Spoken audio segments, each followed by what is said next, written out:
Gentlemen, thank you for joining me. Hey, no problem at all. Absolutely. So Talon, first and foremost, man, congratulations, back-to-back world champion. You traveled halfway across the world to, I guess, defend the title or win it again. I'm not really sure how that works because you were the returning champion. Talk to me about this crazy life you're living for a 13-year-old to already have some of these achievements already under your belt. It's definitely crazy. I like how you worded that. It is definitely something that most people get to do. And I'm really grateful for it. It definitely is a blessing that I'm able to go on these trips and meet these people, do the things I'm able to do. And it honestly just means a lot. And like you said, when I also defend it and stuff. It's not just about the fighting.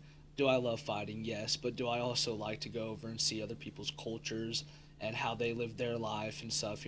Absolutely. Did you guys have some time to do that when you were down there? We did actually. He fought. So we got there a couple days early to acclimate to the time change because it was a 14-hour difference. Yeah. And then after the fight was over, we spent 2 days in Bali. Okay. We flew over to Bali from Jakarta and spent 2 days over there on the beach and Nice, at the just resort. kind of enjoying yourself. Yeah, it was good times. When you're going down there, I understand that so I fought as well, but I feel like this has to be some sort of another level of pressure simply because you're not going out there for one fight. You're going out there for many fights, right? It's like a tournament style. You're not having one fight and then you're the world champion. You're going to have to, I believe, beat at least 3 guys. Is it a 16-man bracket or 8-man bracket? Depends on how many kids his age and weight come out for that. So usually, so far in Greece he had 3, and then this time he had 2. Gotcha. Because he had to buy the first round. Yeah. Okay, so it would have been an 8-man bracket then. Can I ask another question? How is the selection for youth done? Is it like you're signing up for this to represent? Is there some sort of Is there some sort of achievement that needs to be earned before? Is it an invite? Is it you're inviting yourself? How does this work? No, so they have to do national qualifiers. Gotcha. So there has to be some sort of... So he had to win nationals. He's won nationals the last 4 years, but they didn't have world tournaments until 2 years ago. And nationals would have been that, but then they added this extra level, and now you have to win nationals to be to be qualify. Chosen. So even as a returning represent. world champion, he had to go to Wisconsin and fight nationals. He fought three kids in one day to even qualify to go to worlds again, even as a returning world champion. How does that feel on your body? Because I know you wrestle as well. Can you compare and contrast having 3 fights? Because any wrestling tournament, you could have up to 5 matches in a day, right? Yeah. And usually you get that hour break in between, but there's not impact on the body. You're not getting kicked, you're not getting punched. How does that compare and contrast having 3 fights in a day versus 4 or 5 wrestling matches? Fights are definitely way more different than matches, because wrestling matches, you worry about one thing, right? You worry about just wrestling. MMA fights, you have to worry about everything, right? You have to worry about the shot. You have to worry about the strikes that they're throwing. You have to worry about the jiu-jitsu, right? Say you hit a shot, right? You have to worry about the arm bars, the triangles, everything. And in wrestling, I just worry about really much of nothing, because it's all the same stuff, right? I meant more the physical toll, right? So you'll have one match. Let's say you go into the 3rd period and it's a decision, right? And then I'm talking about wrestling specifically. And then maybe your next match you pin the kid. Maybe the next match after that it's a double overtime. You're wrestling maybe a state qualifier or whatever. Those matches kind of tally up in the day. I remember when I was at wrestling tournaments, man, by the end of the day I was exhausted. I was ready to go home, shower, eat, and pass out. So is it very reminiscent of wrestling in that aspect, or is it harder on the body? Is it less intense than the sport of wrestling? When you're going to, nationals and having 3 fights in one day, what's that toll like on you? It's honestly around the same, it's all exhausting, right? But MMA is definitely harder, me personally, I don't really get super duper tired after tournaments and stuff just because I fuel myself while I'm at the tournament, right? You have to eat, you have to drink, stuff like that, So I really focus a lot on my recovery at tournaments, after practices, everything, you know.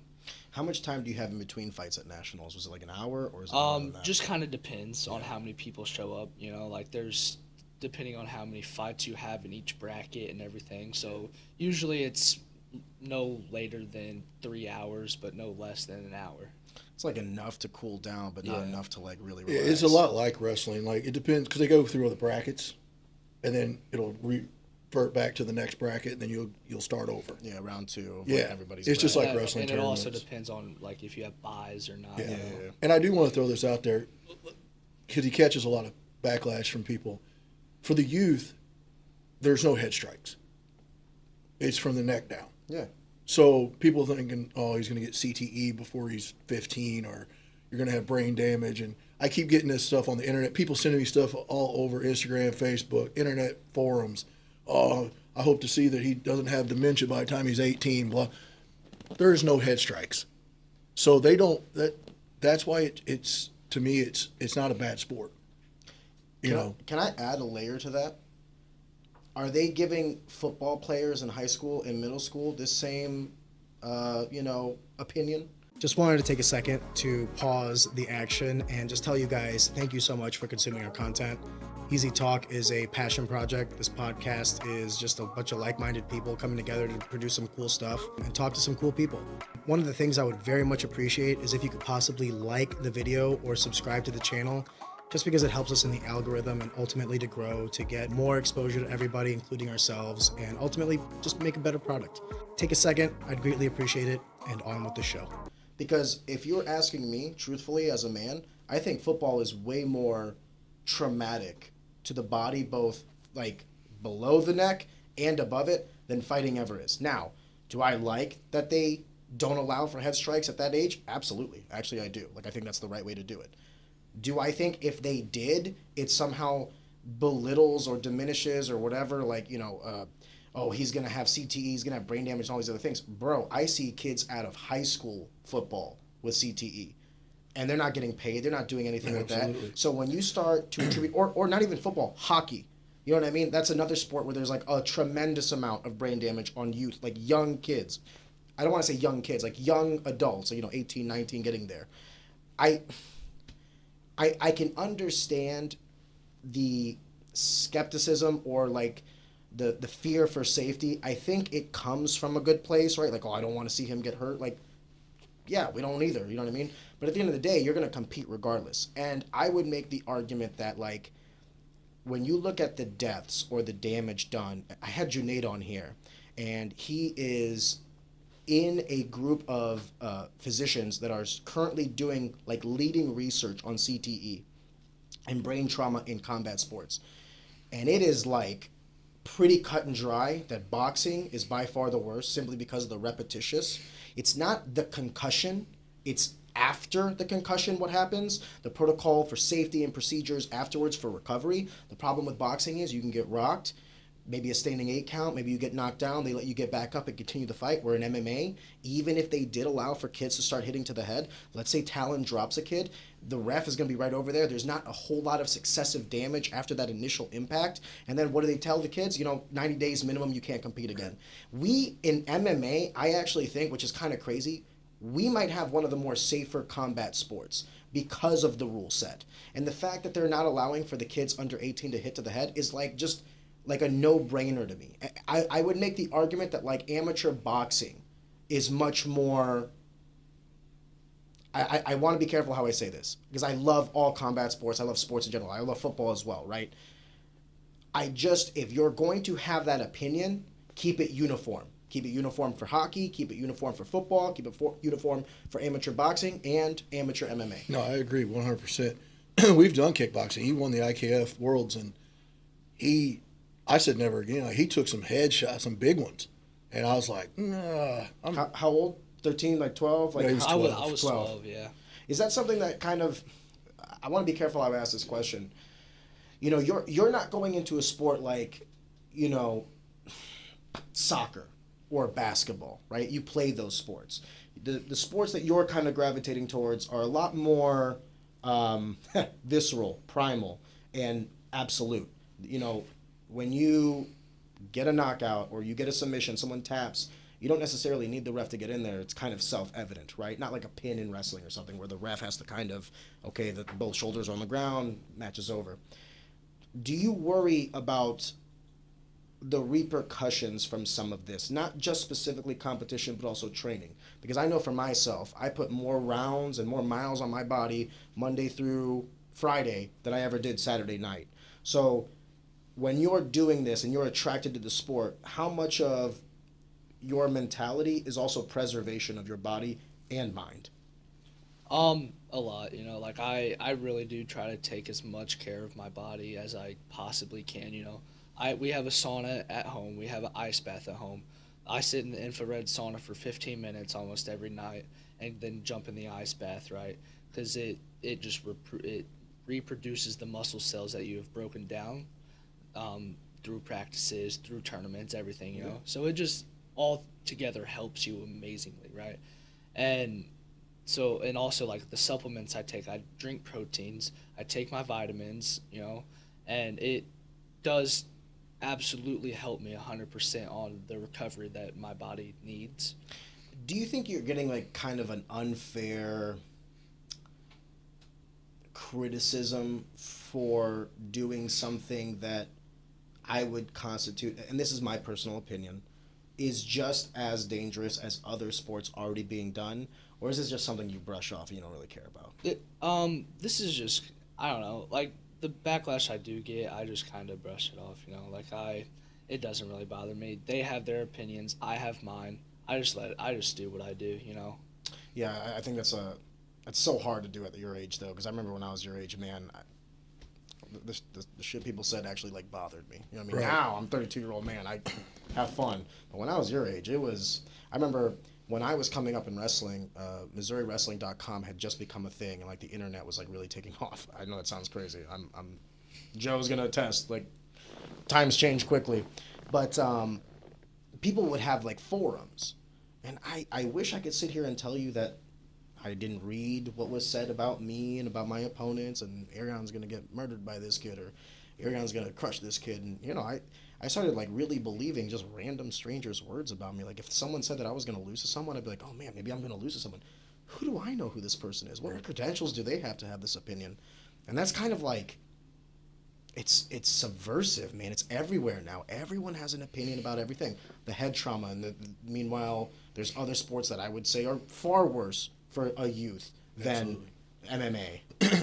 Yeah, he deals with it a lot better than I do. Like I should deal with it easier because I'm 48. I've been around there, but he's my son. So when you start running that mouth about my kid, then I start getting a little heated sometimes. And I'm a very passionate guy. Everybody knows that. Either you like me or you don't. There is no in between. There really isn't. Like I've always been like that from day one. I always will be like that. I'm as loyal as they get. But you know, it's just my personality is just a little different than a lot of people's. Can I ask you how you got into the sport of mixed martial arts? Because a part of the narrative here is that before Talon was even born, I mean, you were, or maybe right around when Talon was born, you were training some of like the up and coming killers in the St. Louis area. I mean, I know that you're kind of a little south, like so Missouri is what I'll say. Right. But I remember when you had Destruction MMA, I mean, you had Alex White, who would go on to fight in the UFC. You had Eric Irvin, who was like a local standout. You had Shane Moffitt, who's also a local standout. You had like a slew of killers. How did you even get into this sport? So I've been training since I was 9. I started doing traditional martial arts when I was 9 with Taekwondo and Judo. And then I went through school. We didn't have much growing up, but that was the only thing my mom and dad, it kept me out of trouble. So they were like, hey, you know. Where'd you grow up, Farmington or? I grew up in Caledonia. Okay, sorry. Which is 152 people in the town, like small town. But I just trained, and then I didn't really know what to do after high school, so I joined the Marine Corps, and that's when I moved to California, and I met some guys out there that were training jiu-jitsu. I didn't really know what it was then, so I started training with those guys a little bit. What year are we talking? 96. 96. Okay, so roughly like around the same time that like a lot of these guys were coming in, like when Rodrigo came down to St. Louis and started teaching Mike and all of them around the same time. Yeah, so me and Mike opened our gym at the same year, 2007. Wow. So But when I got out of the Marine Corps, I started training more. And one day a guy was like, "Hey, can you train me?" And I was like, "Man, I don't know if I can. Like, I've never coached before a day in my life." I had a gym because I graduated chiropractic college in 2006. We opened a gym with our office, rehab, everything in it, full fitness facility and everything. And then I started training a couple of guys. I had a coach, and he quit. He was just like, I don't really want to do this one more. I'm like, that's fine. And then a cousin of mine was like, you do it. I'm like, dude, I've trained all my life, but I've never coached a day in my life. He's like, you'll figure it out. So I was like, you know what? Let's try it. So I started coaching, and believe it or not, man, I was a one-man show. Like, I taught all the jiu-jitsu. I did all the kickboxing. I was the only coach in that entire gym for 5, 6, 7 years probably. How did the guys start figuring out about you? Was it just like word of mouth? Word of mouth. Like, I took a couple guys to Build it fights. and they will come? Yeah, basically is what I did. And then we'd go to a couple fights. We'd win. People would be like, Eric Irvin came down from Farmington because I was south of them. I was in Ironton, which is a little bitty town. And they would drive, it was about 30 minutes, I guess, one way to get there. And I started getting the wrestlers in, like Eric and Alex. Alex had never trained a day in his life when he came to me. Like, no shit. He had never even threw a punch. He didn't know how to fight at all. He didn't have a clue. He came to me, and that was in 2008 or 9. And he signed in the UFC in 2014. Yeah. I remember when he got signed, that's when I was like, when Alex White got signed, I had just maybe got like my 4th or 5th amateur fight. And it was like Sampo, Alex. It was like a slew of St. Louis guys all getting signed around the same time. Right around the same time, yeah. And there was just a lot of buzz and hype. Alex White actually goes down as beating Artem Lobov, who's widely considered the GOAT of MMA. Right. Right. Yep, in Vegas. Can you speak briefly, because you said that you had been training martial arts, but you had never coached martial arts. The kind of coach you were day 1, the kind of coach you were year 5, and the kind of coach you are now as a father.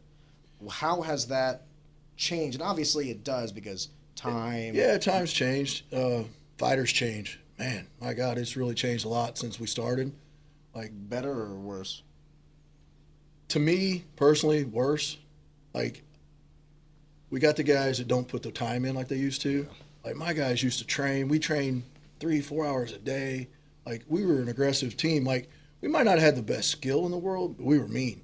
Like, that's what I taught was aggressiveness. Like, go, go, go, don't stop. We'll never get tired. If we lose because we're tired, it'll never happen again. And then we started fighting. Like, Mike came up, and we started, like, so there for the probably 3 or 4 or 5 year span there, it was St. Charles MMA versus Destruction. That was it. Yeah. Like, we were the gyms. We had Eric cut down to 170 and fight Benoist from 185. Ooh. He was 185 champ. Benoist was 170 champ. And we're like, let's cut to 70. Wow. Terrible weight cut. We about killed Eric, but he made it. Ended up losing in the 2nd or 3rd. I think he got submitted by Benoist. Who would then go on and fight in the UFC. Yeah. So it's like, as far as losses go, I always say, you're going to lose. Right. The real question is whether that's going to age well or not. You know what I mean? Yeah, so we lost to him, and then we just had a couple more, like, regional fights. Like, Alex's CJ Hunter's first loss was Alex in the amateur ranks. Javon Wright's first fight as a pro, or his first loss as a pro, was Alex. We just kind of kept building it from there, and then finally me and Mike one day sat down and was like, why do we keep fighting each other? Why don't we just kind of start cross-training a little bit? Yeah. So we did. So that's what we've done for the last 10 years. Like, he goes to St. Charles MMA every Saturday. Mike's a great guy. So, I mean, that's kind of where we started. I didn't know that. You cross-train at St. Charles MMA that frequently, every week? Yeah, usually every Saturday. What is Saturday? Is it like open sparring? So you're just trying to get the rounds in with different guys. Yeah. Yep. What's the training like at home? Like, do you have the bodies to work with, or is it more technique? Like, I'm trying to understand the, give me a week in, you don't have to tell me, like, Monday we do strength and conditioning, but, like, Monday through Friday, obviously you go St. Charles MMA on Saturday for the open sparring, but, like, Monday through Friday, do they have the bodies? Like, where do you guys train at now? So we're Legends MMA now, but we really don't have the bodies. Like, we have some adults. Because he's also younger, so, like, how do you feel about him going with, adults? Is that He's okay? been doing that since he was 10. God bless. Yeah. Like, he doesn't, like, we didn't wrestle middle school this year because it was kind of pointless. I don't want to hurt anybody's feelings. I don't, because the coaches were kind of aggravated that we didn't. But last year, like literally, he was 7th grade. He got 6 matches all year long. Everybody else got 20. He ended up getting 14 forfeits. Like they wouldn't wrestle him.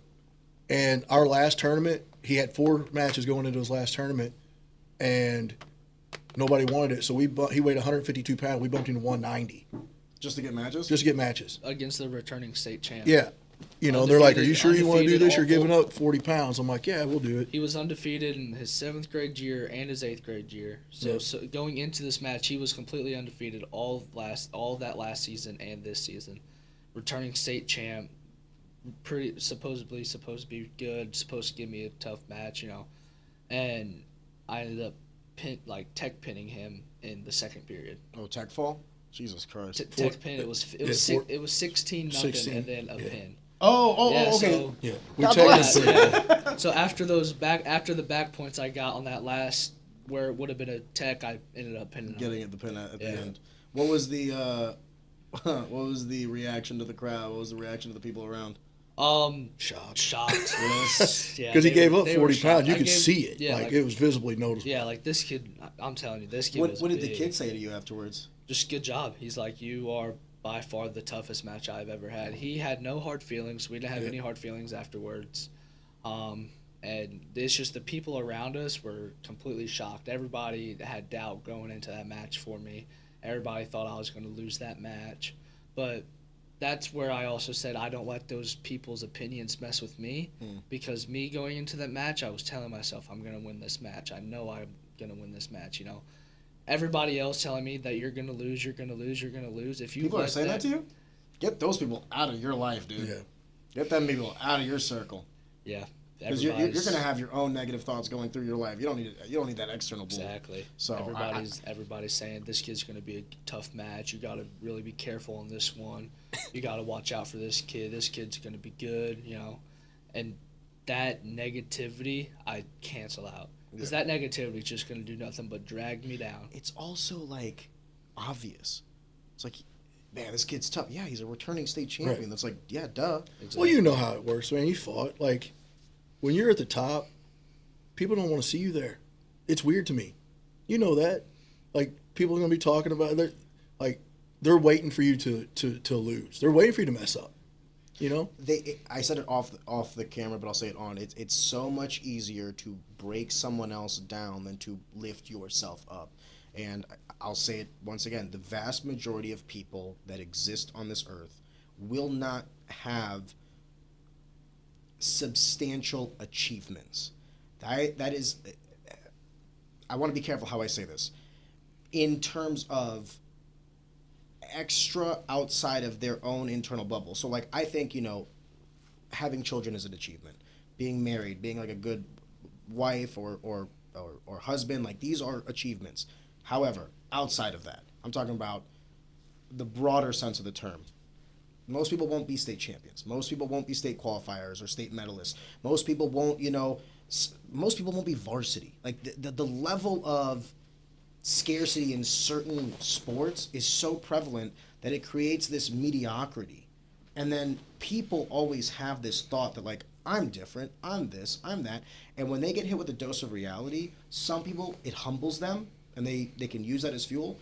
But a lot of people, it breaks them, dude. It breaks them mentally for the rest of their lives. And then how often do you hear the guys that, like, you know, they think the high school were the glory days? Or like, oh, man, back in the day, I was going to get signed to this. And then, like, you know, 3 seagulls flew over my head and one shit in my eye right before I was making the shot or whatever. Right. It's like they have every excuse in the book of why they never made it. They never sit back and look at themselves as like, maybe I'm not what I thought I was, and that's okay. But then have the hubris, have the humility to then be like, this kid's doing his thing.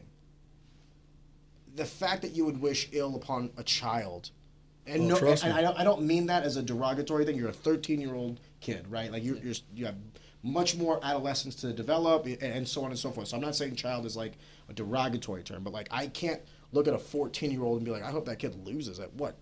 Right. Soccer, basketball? What are we talking about? This is so crazy. Right. No, I get it. It drives me nuts. So I try not to even read some of the stuff because he does have a lot of eyes on him now, especially after he signed with Iridium. He's the youngest athlete to ever sign. And Jason House is a great guy. I don't know if you know Jason, but he's a great guy. Iridium takes good care of him. But for a couple of years we were talking. He was like, man, he's like, I don't want to do anything with this kid yet because I don't know how he's going to handle the pressure. Like, he's going to have 1,000 million eyes on him, man. Like, it's only going to get worse. Well, they finally signed him 6 or 7 months ago, and dude, that's when things started going here and here and here. Like, oh, this kid's going to have brain damage before he's 12. I mean, like, once they put it out there, you know, it was just here, here, here. Like, guys are making reels. Like, we found a reel on Instagram a couple of days ago. We didn't even know the guy did. He's got 145,000 followers. He did a reel on Talon. I didn't even know he did it. Like when you say a reel on Talon, like what was the reel of? It was like, is this kid the next Bo Nickel? Like a positive thing. Yeah. Okay, I thought it was like trying to break him down. Like, no. And I was like, his was positive. But the comments, guys were like, bro, come on, he's from Missouri, not even a top 10 wrestling state, and blah blah blah. This biggest achievement this kid's had is Tulsa. Like, and that, then mind you, this was last year, beginning of last year, when I've accomplished 10,000 more things in that year and this year. Right. You know? Dude, John Jones is like widely regarded as the GOAT, and there are still people, even though he hasn't quote unquote really lost in the last decade and a half, and people are still saying that he's not really that good. Shut the fuck up. Dude, we listen to it all the time. We even have friends, like people that I consider a friend, will slip sometimes and be like, well, Talon never has anybody tough in his brackets. I'm like, dude, Talon has the ability, and I'm saying this on live here, he has the ability to make great people look bad. Average. Yeah, look bad. Like, we got kids who are, well, we went down to Branson, a month ago? Yeah. Chasing kids, right? Like, at this tournament, we knew these kids were coming in, and I was like, let's go. You know, it's a 4-hour, 5-hour drive. Let's go see if we can catch them in this tournament. This kid came in, it was 112-4, I think, from Michigan. Jesus. Killer. And he went down there and he won the individual 15U, won the high school open down there. He won the high school division. We're talking about wrestling, right? Yeah, this is wrestling. Just making sure. He won the high school division, and then he went down into the 13 because he's young enough to do 13U, and that's where he was. And I was like, all right, we're gonna catch this kid. Second match, Talon catches him. We beat him. Like, no one thought he was gonna win that match. We beat him. And they're the only people that did think I was gonna win that match were people that actually supported me. You know, Michael Pixley. Great guy. You know Pixley? Awesome guy. From Pedigo, yeah. right? Yeah. So Dro and Pixley have been in his corner from day one. Pixley's been his coach since he was 8 years old. Wow. And Dro goes, like, our fundraisers, Dro drives 2.5 hours to go to our fundraisers for him to go overseas. Like, he just hangs out with us. And I gotta say, I haven't talked to Alejandro for years until he was on the podcast, and we did like 3 hours, and then I remembered exactly why I liked that guy. Dro's one of the best guys I've ever met in my life. He's just such a wholesome human being. He is. Who genuinely wants, like, I'm trying at this point in my life to surround myself with people with like the mindset for prosperity, not just for themselves, but other people. And I'm trying to eliminate everybody with scarcity. Get the fuck out of my life. And that's how we are. So, like, I tell everybody, they're like, well, why do you drive 2.5 hours down to Pedigo? Because they're good people. Because it's worth it. They're good people. They're not, I mean, their training's great, but they're good people. Like, I want him around those kind of people. Like, not only when I go down there am I getting good training, because everybody in that room are killers. Absolute killers. And not only am I getting awesome training there, you know, but I'm also getting put with the right people that will support me, that will support others, you know, and that just like mentors. Amazing. When you say support, like having people like Pixley or Alejandro around you, it's not just like the physical, you know, moves that they're teaching you and all that. I'm sure you guys are having a bunch of conversations with like-minded individuals who also have been there and done that, and they want to see you succeed or hit highs that they never hit. Absolutely. And having people around you like that is only like a recipe for, in my opinion, success. Right. And I've been doing this all his life. So, like, he wrestled for Farmington. He was the youngest kid to ever wrestle the first tournament at Farmington at 4 years old. He wrestled his first tournament at 4 years old. But I've been around for so long, I know, kind of can read people enough to know, do I want him in this room or do I want him in this room? Like, I can, and he's a big vibe kid. Like, if he goes into a room and he doesn't vibe there, he'll come out and be like, yeah, I don't vibe. Have you had rooms like that where you're just like, we're not going back? Yep, Absolutely. We're not going back. We won't name names. Yeah. But there are gyms that will be like, no, And that's why I bounce around so many different places, you know, because one gym will have awesome people, awesome training for one part of the aspects that I live for, you know, like say, like we go to St. Charles for jiu-jitsu and MMA rounds, right? But we go to Legends for my wrestling. We go to King Select for my wrestling. We go to Pedigo for our jiu-jitsu. Striking, I go with him, you know. So, like, I go to different coaches to get, A, different perspective, B, different training, you know, like different moves, different people to go with, because everybody's different, you know. Everybody has something different that they are awesome at, you know.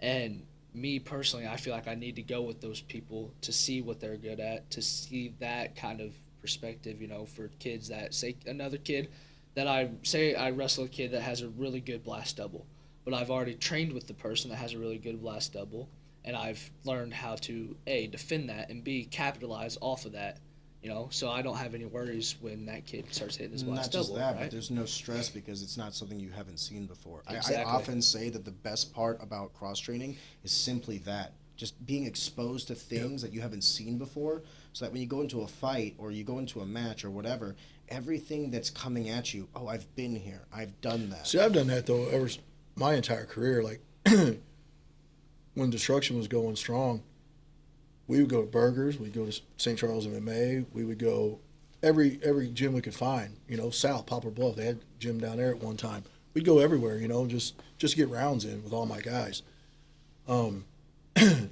But, you know, I had Destruction for almost 15 years, and it just got to a point where I kind of got a little burnt out. Like, I just didn't want to do it anymore. He was young, little, and I was like, you know, I need to spend more time at home. I'm married to this. You know, so I sold it, continued to try to stay on somewhere and try to coach a little bit, but that didn't work out.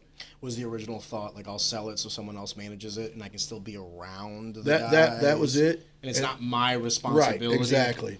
And I thought it would take some of the pressure off on, you know, because you got to pay your bills. You got to, you know, like, I can go in one little story. When right before Alex got signed by the UFC, we were broke, and I sold my Cadillac. It was probably worth $10,000 at the time. I sold it for $1,200 to pay my lease for one more month. She told me, she said, at the gym. Yep. She's like, if you can sell it, you have one more month, you can make it. I'm like, I'm done. She's like, no, you can make it. I was like, you know what? All right. So I sold my car, and I don't even know, 2 weeks later, UFC calls. Alex gets in the UFC. So I was like, well, that worked out for us. So, I mean, everything's always worked out. It's just, you know, I just kind of got burnt out, and I wanted to spend more time with my family. Well, then I didn't, because I didn't know he was going to be like, oh, hey, I want to do this. You know, that's not how we started at all. That's actually something I wanted to ask you, because you say that, you know, at 4 years old, he was one of the youngest wrestlers. You know, I want to be careful how I ask this question. I have a daughter. I don't have a son yet. Hopefully, God bless, you know, or God willing. I always thought about the kind of father I would be to a boy. Just like, as a man, that's just the vision I had, was like, I'm going to have a boy, I'm going to mold him in my image, he'll be just like me, kind of thing, right? The hubris. Then I had a daughter. And then it kind of just changed everything I was thinking about of, like, how I would be a father, right? When you have Talon, and he's young, like, walk me through those initial thoughts as a father that you had. Did you want to mold him in your image? Did you want him to kind of gravitate towards the hobbies and the interests that you had? Or at the time, were you just like, whatever he's into, he's into? It was kind of like whatever, but I coached every day. So he's around it. I had to take him in a pumpkin seat, put him in the car seat in front of the cage while I coached for 2 or 3 hours a night. So that's basically all he knew. He sat there until he was 4. And then when the time he was running around, I'd lock my cage, and I'd stick him in the cage, and I'd lock it, and he'd play in the cage. And while I was coaching, he was always there. And the guys, you know, they raised him like he was one of them. You know, like, he's 4 years old walking in. Eric Irvin throws a box and goes, I'll never forget it, across the gym, smokes him in the face, knocks him down. He gets him and goes, why would you do that? And then we knew he's tough.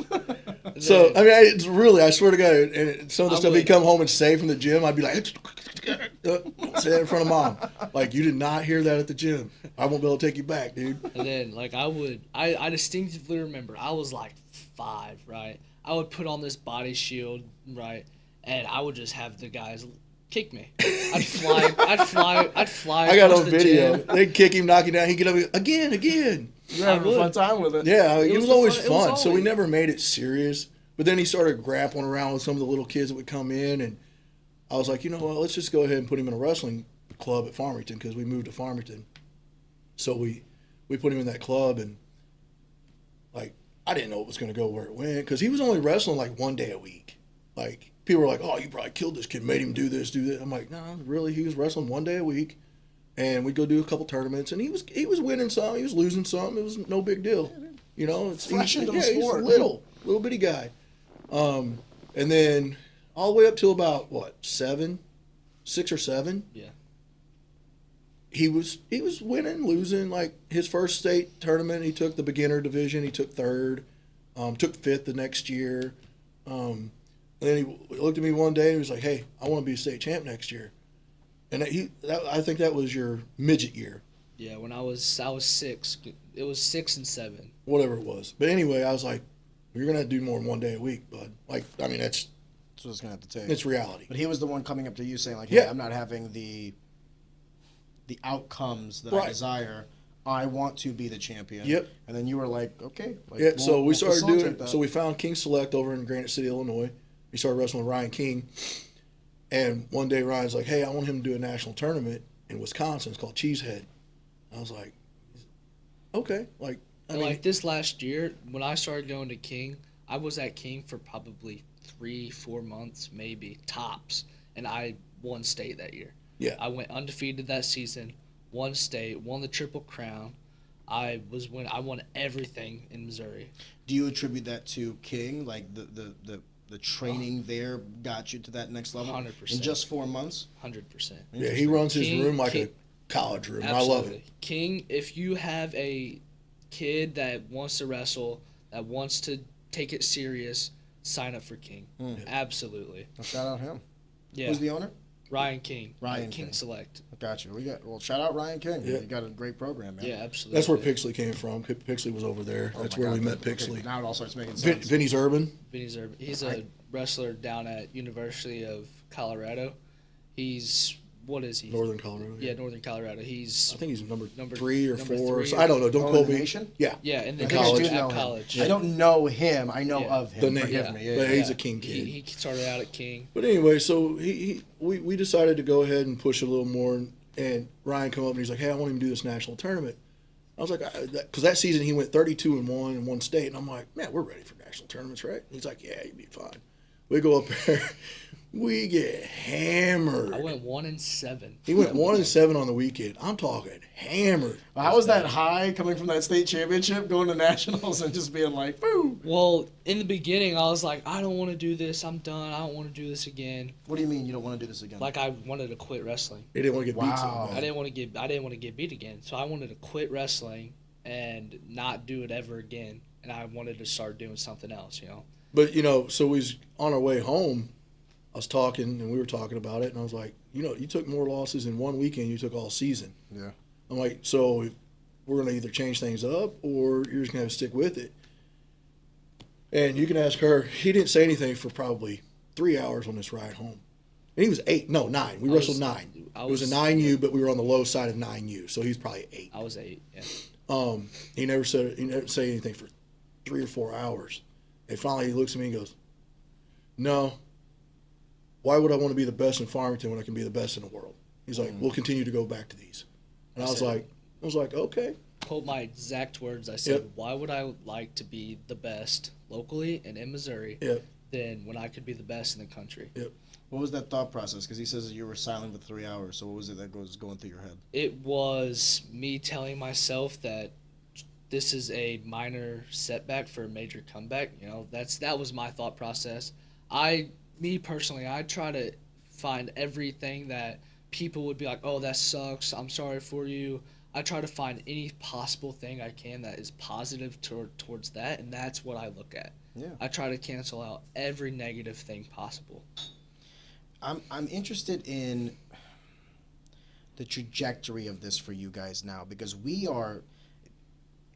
if someone was like only doing this podcast on audio, you would think that you're talking to like a guy who's like 30 years old, who's like, talking about like his career. You're 13 years old. This is to talk about how much you've done in the short amount of time, and then how much more you will do. I mean, you haven't even gotten to high school wrestling, right? What is the trajectory for you right now? What is the priority? Is it wrestling? Is it MMA? Because let's be honest, right? MMA doesn't necessarily have like a whole lot of opportunities with regards to scholarships, getting an education. Do you even want a scholarship? Do you even want an education? Like, I'm kind of asking a very broad question here, right? Because he's about to enter high school here soon. So it's like, when you get to high school, is the idea we're going to prioritize wrestling because we can get into college that way? Or are you thinking to yourself, we're going to do high school, and then as soon as I turn 18, we're going to prioritize MMA? What is the avenue in which you guys thinking about his career?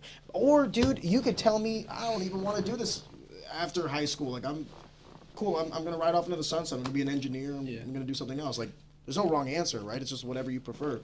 What would you do if you could wave a magic wand and everything would go according to your plan? How would you want to do high school, college, off from there? So right now, I'm trying to do as many sports as I possibly can just to have fun with it. Like, track season's coming up. I just finished football season. I'm in wrestling season right now. I'm doing MMA year-round, right? My main sports are wrestling and MMA. I'm doing wrestling and MMA all year round. In high school, I probably will more prioritize wrestling so I can get the scholarships, right? Because my personal dream is to wrestle for OSU. Okay. I want to wrestle for Oklahoma State. I want to get a degree in like physical therapy, sports rehab, so I can like work for like a sports team when I get older, right? Like, I could be a doctor for the Jets or the Chiefs, or even become a doc for UFC, because that's my dream also. I want to fight. I want to wrestle in college. I want to fight in the UFC, retire, become a doctor in sports rehab. When I, like, it, and everybody always asks me, well, what if this doesn't go to plan? What if this doesn't go to plan? I'm going to say it. I had a kid, 19 years old, tell me, the sports that you do right now, you are not an athlete. You are a human being. Anything can happen right now. What are you going to do when all of this goes away, right?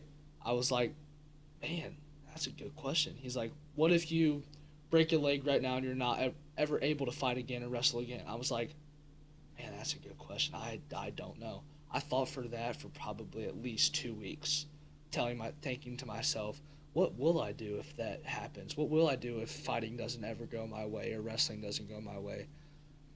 And then that's when I realized that you have to have other plans in life, because like you find people that say something happens and they're going pro, or they were going to go pro and something happens, and you find them living in slums, And it's sad because that they had that talent, but it all went away in a second. I think one of the things that is kind of underwhelming, or people don't want to say is true, is that in a lot of success cases, luck is a factor. And Absolutely. Luck can be something as lucky as like, yo, we didn't get into a car accident. Like, we never got dealt a bad hand of fate or life. You know what I mean? You're absolutely correct. That was my entire mentality when I did fighting.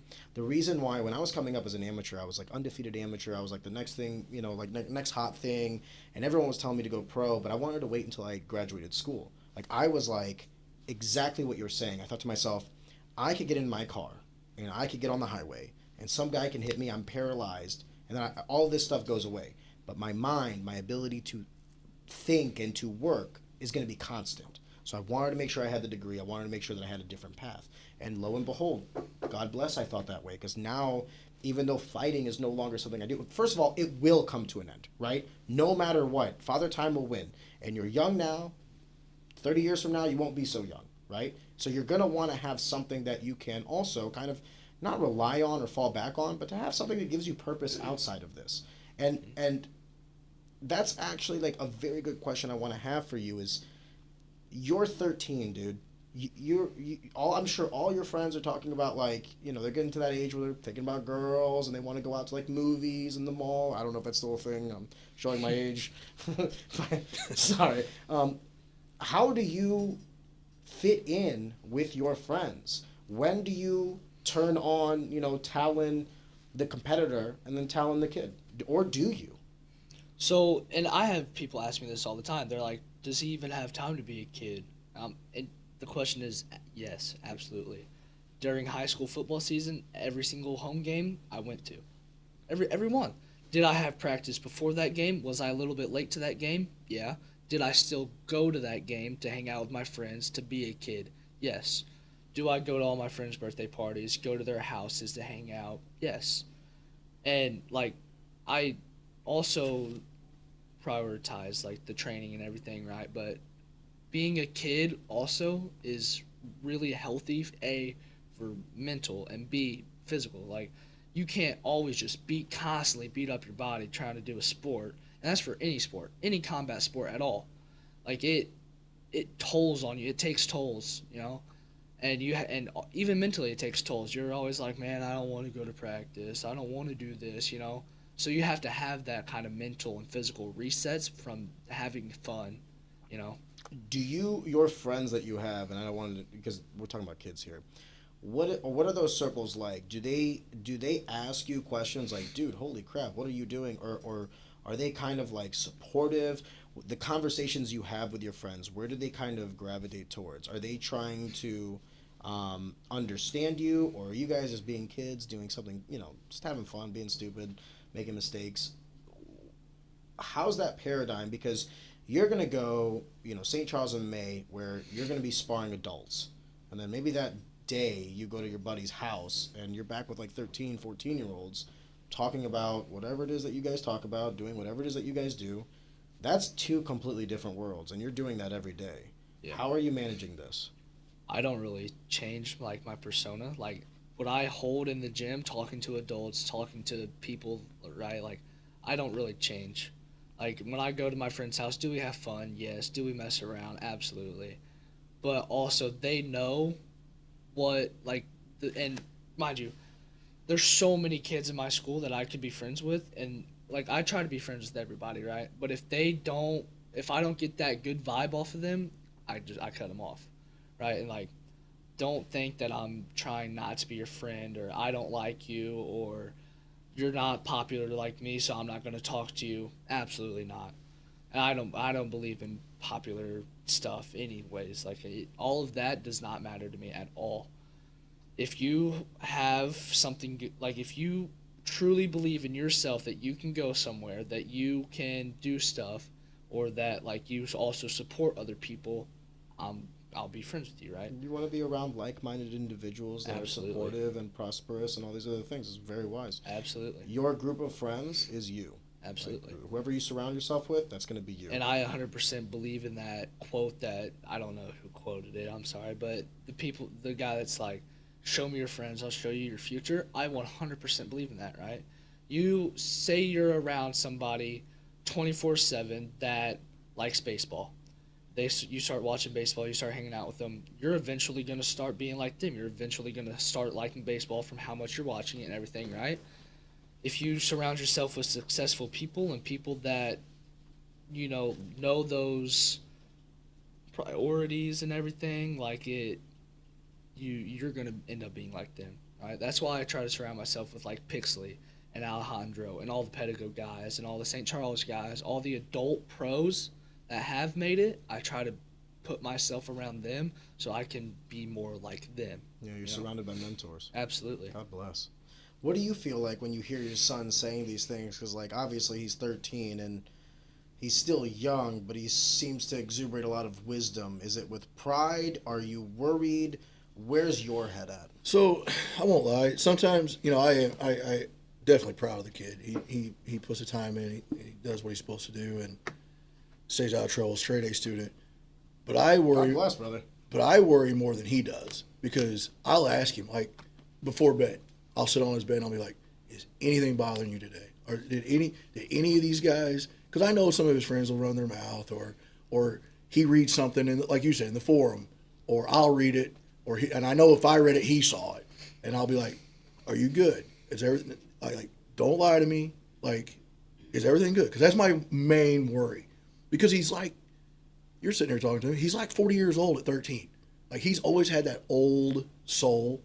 He's always been very mature for his age. Well, he's surrounded by alpha male killers, so it doesn't shock me. Right. If he was surrounded by idiots, chances are he would talk like an idiot. Right. Exactly. Right. But he's always been like that. So he really doesn't fit in with his friends a whole lot because you can see the difference. That's the question I was trying to ask is like, there's no way you can go from fitting in pedigo submission fighting with Alejandro and Pixley and then go hang out with 13-year-olds and you guys have a lot in common. So there's got to be that disconnect between you and kids your age. There always is. You know, like I try to be friends with them and stuff. Like I talk to them in school. I'll hang out with them and stuff. I literally have a group of friends of 3 people. Yeah. 3 people at my school that are my age. The one kid asked me, and this was a week ago. Last time we had school, which was 2 weeks ago, the day before school ended, he asked me, he said, off-season training, he's a really good football player. That's what he wants to do. He wants to play college football, go to the NFL, you know. And there's also, and not to change the subject, right, there's also a difference of a kid being like, oh, I want to go do this, I want to go do that. If you don't really believe that you can do that and you're just saying it, don't, you know. Like, I agree in believing in yourself and you wanting to do what you want to do. But if you aren't willing to put in the time and the effort that you have to in order to make it like that, I don't think that you should be, you know, doing all of that, right? If you're not willing to commit to the path, don't follow it. Absolutely. Exactly. And that's what we've been doing since he was little bitty. It's like I had a friend of mine the other day. It's like, man, it's like you've been building this since he was 3, like putting these pieces in, like building this puzzle, man. I'm like, I have been, but it's my job to put him in front of these people. But it's his job. He has to perform. Yeah. He has to make it happen. My job is just I'm an overpaid Uber driver, underpaid, not overpaid, underpaid. He don't even give me a 5-star review. I'm like, come on, man, just give me a 5-star. All I do is I drive. And I told him one time, I said, here's the thing. People are always, and I catch this a lot too, because, you know, kids will say stuff, and I know it's not the kids. It's the parents. They heard their parents say it. So they'll say to him, well, your dad just forces you to do that. You probably don't even like this stuff. All you're doing is train. I feel sorry for you. You don't even have time to be a kid and blah, blah, blah, blah. But I always told him, and my one thing I always told him was, my job is to get you there. My job is not to make you do it. Yeah. If you want to go, I'll get you there. If you don't, because Dad wants to sit at home sometimes too. Like, we literally, she gets off work at 5, I come in, we leave. We see each other maybe 15 minutes before bed. That's it, because I'm always at a practice somewhere or something. I'm going to make a comment. It's going to make me sound like a douche. That's some loser thought. I'm going to be very careful how I word this. The people that are making comments, the people that may be making the comments at home, it goes back to what I was saying about, you know, we have, I don't know when it happened, because when I was growing up, we were first generation immigrants, right? My parents like fled communist Albania, came to America, and they were like, you will be excellent. There are no B's. You will be a great student. You're going to do this. You're going to do that. There was no option for me. I still had a great childhood.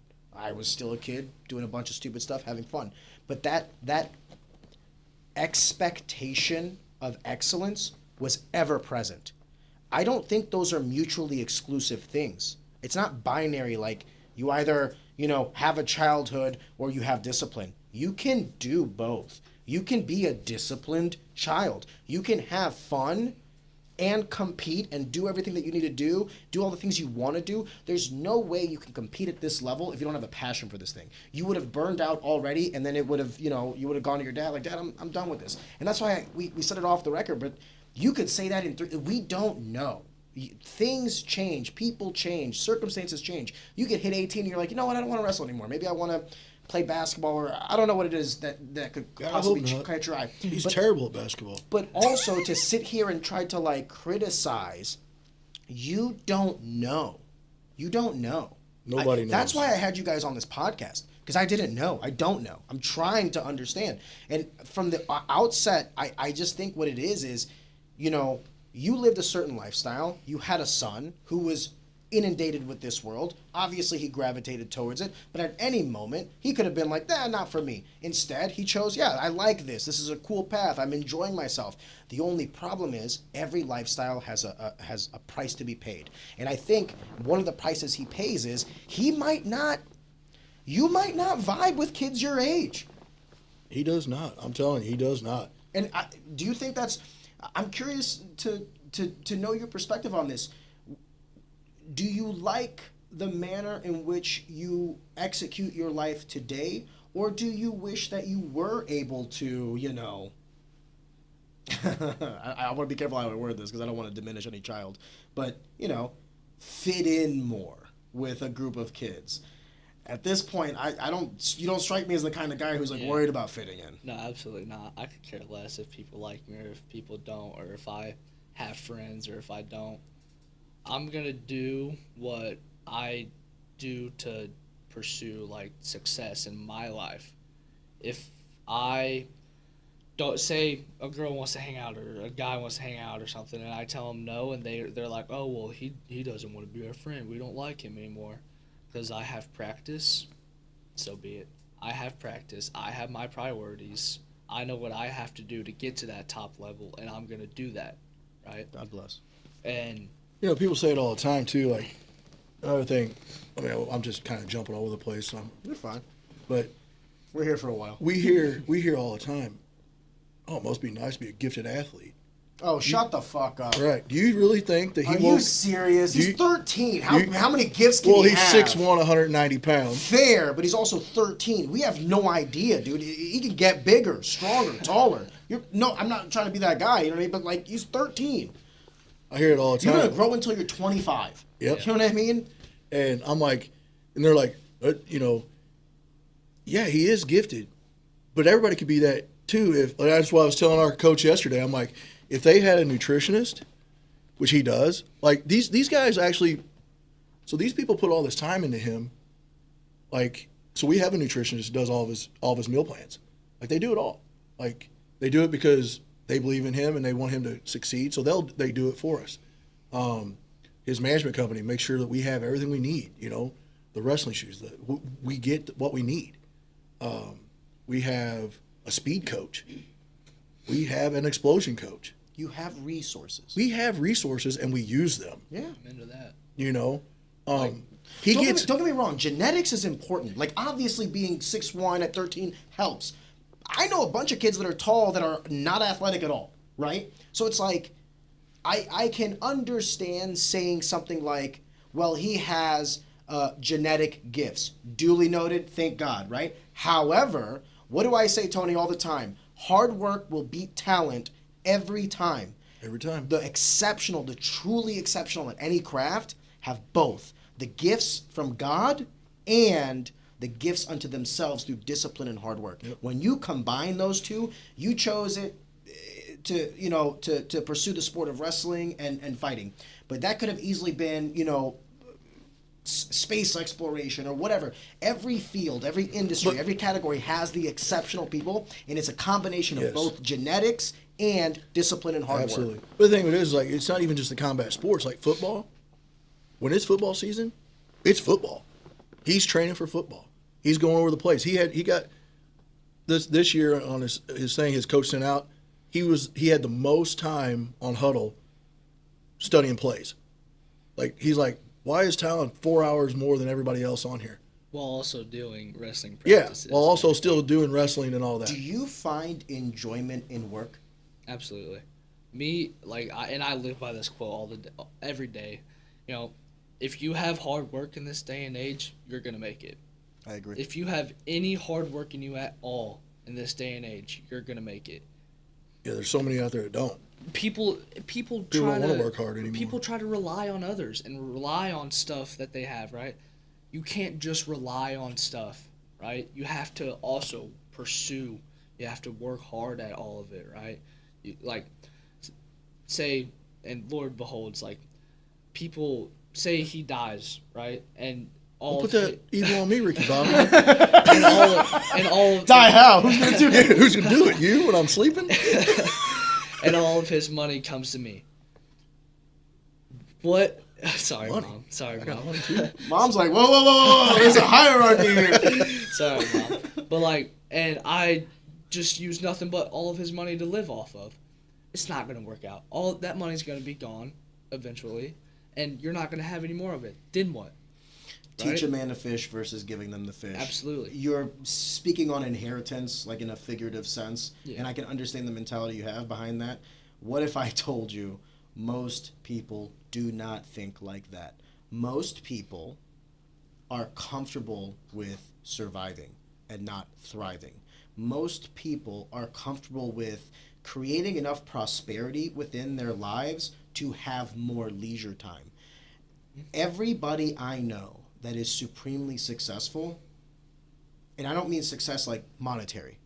There are many versions of success. When I'm thinking about these individuals that are like some of the best fathers that I know, some of the best business owners, yes, but some of the best like facilitators and networkers, and they get the most done. They have the busiest schedules. Mm-hmm. And the reason I asked you if you enjoy work or like, you know, do you enjoy putting in time and effort into things versus like leisure time is because I think it's something wrong with certain people that is like the greatest fuel, and that you find enjoyment from creating more and more. I don't want to say the word prosperity, but the idea of achieving something supersedes the joy that you would get from like leisure time or doing quote unquote normal things. Like for me, the euphoric feeling that I get from like a deal hitting or someone that I was working with finally hit that level that they want. I'm like, yeah, like all that hard work, it paid off. It's euphoric. Same way I feel like when my daughter does something. I'm like, oh my God, baby, I love you so much. There's many ways to get this, but most people, they get it from sitting in front of a TV or sitting on a computer or doom scrolling on their phone or just dumb shit. Most people.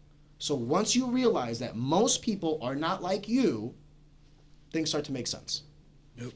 So I think your head's on right, dude. That's why I asked you the question of if you like hard work. That is, if there's any one attribute that will cause you success in your life, it's not even about your intelligence or discipline or all these things. It's whether or not you enjoy a full plate. Because most people don't have the perseverance to constantly keep their plate full. Most people, they'll take a 40-hour-a-week job and try to make it efficient, get it to 20 hours a week. Why? Because they don't want to work 40. And then there's like this small subset of people that will become efficient 20 hours a week and then add another 20. Well, now I have 20 more hours a week that I could put. Most people, the majority of the hyper earners that I know, they have 80-hour weeks, 60-hour weeks. It's insane how much they work. And if you talk to any of them, some of the most happy people I've ever met in my life, because they have purpose, they have a vision, they have something they're striving for. I think human beings need that more than ever. And that could be anything. That could be wrestling at Oklahoma State. That can be Destruction MMA and getting Alex White to the UFC. Whatever that purpose is, it can take many forms. But human beings without purpose, dude, what are we doing? Why are we here? To what end? Absolutely. It doesn't have to be an achievement, but have some purpose. And if your purpose is doom scrolling and TV and stuff like that, God bless. You know, I'm not telling anybody how to live, but don't get on a forum and talk shit on some kid that is trying to do it. Right. Exactly. Hey, nobody ever talks on the guy that's not winning. You know, nobody talks about the losers. They just don't. The winning, they're the ones that always get the friggin' hammers. I don't know. Some of that stuff just kind of bothers me. But we've tried to raise him right. Can I ask you a question? Yeah. You're so worried about him with the criticism, but I feel like it's affecting you more. It does affect me more. I want to fight. I turn into Papa Bear, and I'm more worried about his mental when he doesn't even worry about it. Yeah, brother, I got to be honest with you. I've been talking to this kid for an hour. I'm not worried about it at all. No, but it bothers. It just makes me worry. It's your son. It's my son. Like that. He's my only son. He's our only kid. You know, we barely got him.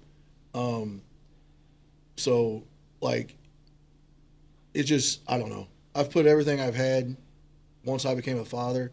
He changed me a lot. Like, I was always a hothead, always. My dad always told me, fighting's not going to get you anywhere. Blah, blah.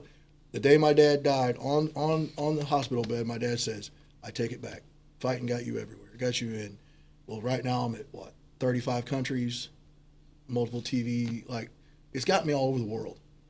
Kind of like him. Like, was this your 20th country in the last 2 years? He's either fought or wrestled in. Indonesia, the Indonesian trip would have made 20. Yeah. Not just that, not just for yourself, but the people that you trained that went on. And I mean, I'm sure Alex White was glad that you existed. Oh yeah, yeah. You know what I mean? You know, we can't ever get rid of Alex. He's Alex is my stray cat. I fed him once and he won't go away. He won't go away.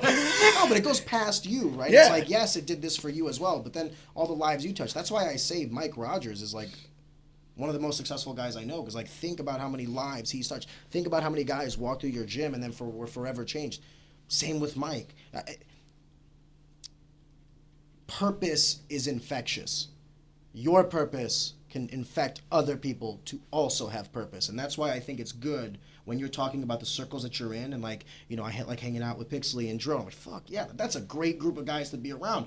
They are well-driven individuals who just so happen to choose martial arts. Could have chosen anything else in life and they would have been just as successful, because it's the mindset that creates success, not the path you choose. It's the hard work. So when he was talking earlier about that 19-year-old kid was talking to him, there was actually at Vegas. It was Frank Mir's son, Cage Mir. Oh wow. So he goes to Bishop. How old is he? He's 19. Okay. He goes to Bishop Gorman. He's a senior out there. He's a 2-time coming back for his 3rd time state championship in Vegas, in Nevada. But anyway, we were out there talking to him because we were doing a tour of the high school out there, and Cage was giving us the tour. And like I said, I was shocked on how like level-headed this kid was, because he told him, he's like, what you do, we wrestle, we do MMA. That's not who we are. That's what we're good at. It's fun for us. It's a game. Yeah, it's a game. He said, and it's a game that you're really, really good at. And it's your favorite game. Yep, and it's your favorite game, and I don't want you to get away from it. But remember, you're a human. They take it away from you, you're still Talon. Just remember that.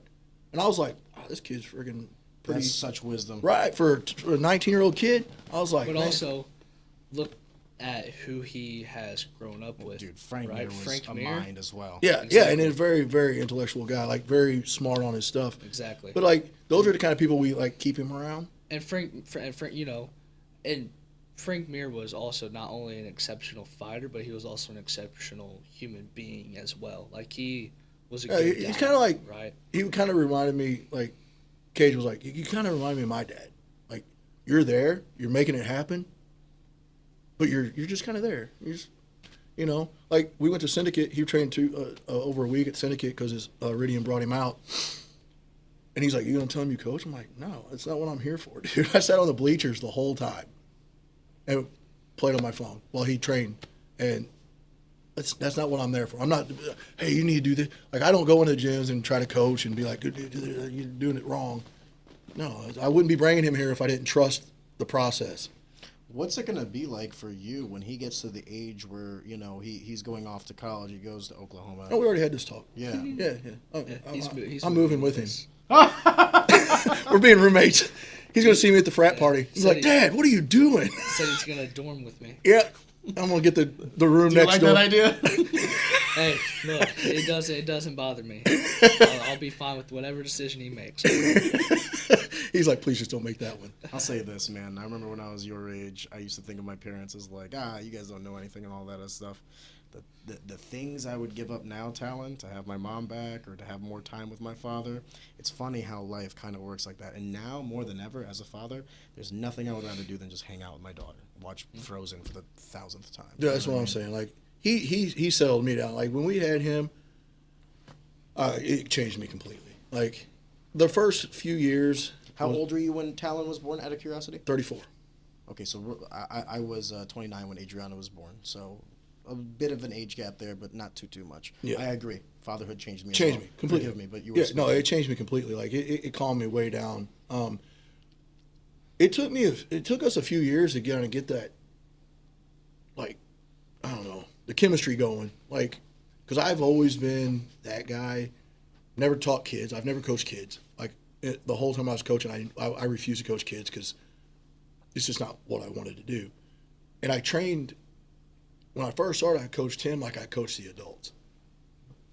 I figured after a little bit, we was figuring out this isn't working. Like all we're doing is fight. Like I was 5. Like 6 all we're years doing old. is fighting. We're yelling at each other. I'm like, come on, you know you can't do that out there. Blah, blah, you know. Like say I lost a match, right? I was young. I would cry. Yep, and I didn't like I feel that. like I would let people down because people looked up to me. Like me losing, I took that at that age. I took it as I was letting people down for losing, and you know, and I would cry. Yeah, and you hear your dad would be like, "Why are you crying?" Yeah, don't stop crying. But it's generational curse. You know? Like it's the way I was raised. Like my dad was 42 when he had me, so I was raised. You know, it's like the whole mental health thing now. Guys aren't supposed to cry. Guys aren't supposed to do that stuff. It was a generational curse to me. Like, can I make a comment? Yeah. I think you had it right. I think he had it right. I look at kids nowadays, specifically boys nowadays, they are not ready for reality. Absolutely not. I'm not trying to say that mental health isn't a thing and all these other things. What I am saying is there's a time and a place, and I think the way to do it properly is sharpen that iron first. Even if it's jagged, get it sharp, then temper it. Absolutely. But don't try to teach kids. How do you teach a kid that his emotions matter, and also as a man that if you're so emotional, it'll be a detriment to your adulthood? I would rather the way I was taught. Yep. Suck it up. No one cares. Yada yada. That's how I was raised. Once I got to a certain age, yeah. Now my wife cares. Yeah. I have one person who cares. Yeah. That's how I was growing up, and I try not to do that to him now. So don't you think that's the proper? I'm sorry to go back on this, because I'm a father as well, and I think very hard about how I want to raise my daughter.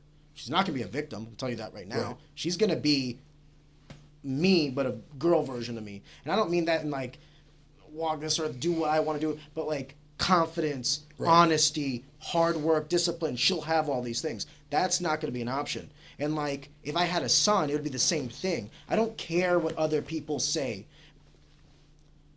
The most important job I have for the next 16 years until she's 18 is molding this person and getting her ready for the world. I don't give a shit what anybody says, because you won't know. Your son's 13 years old. If my daughter is like you when she's 13, hallelujah. Hallelujah, I did it. Whatever people were saying or whatever the mentality was, brother, it worked out.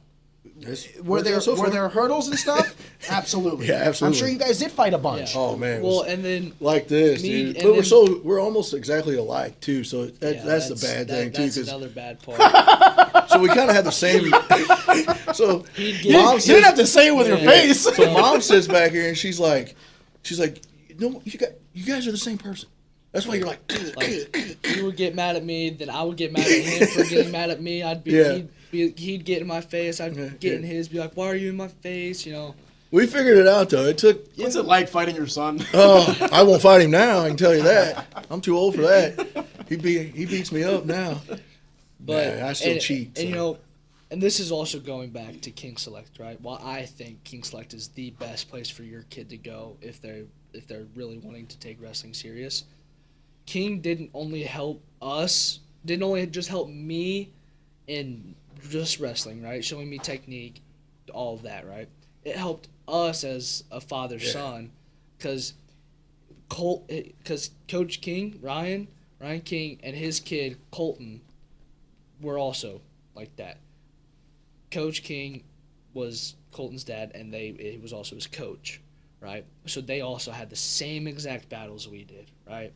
How old is his son? Do you know? His son's in college right now. Okay, so he had been there and had already done that. Yeah. So, how old is Colton? Probably 20. 21. Yeah. So he's got like 6 or 7, maybe even 8 years on you, so he can tell you, hey, I've been down this road. Yeah, exactly. And it helped. To put me around that really helped a lot, you know. And he has this thing, 5-minute rule. Whenever I lose a match and I need to break down, I need to cool off, right? I have 5 minutes to get everything out of my system. Then I go back to them and I talk it out. I say what I did wrong. Get ready for the next one. And I have to get ready for the next one, right?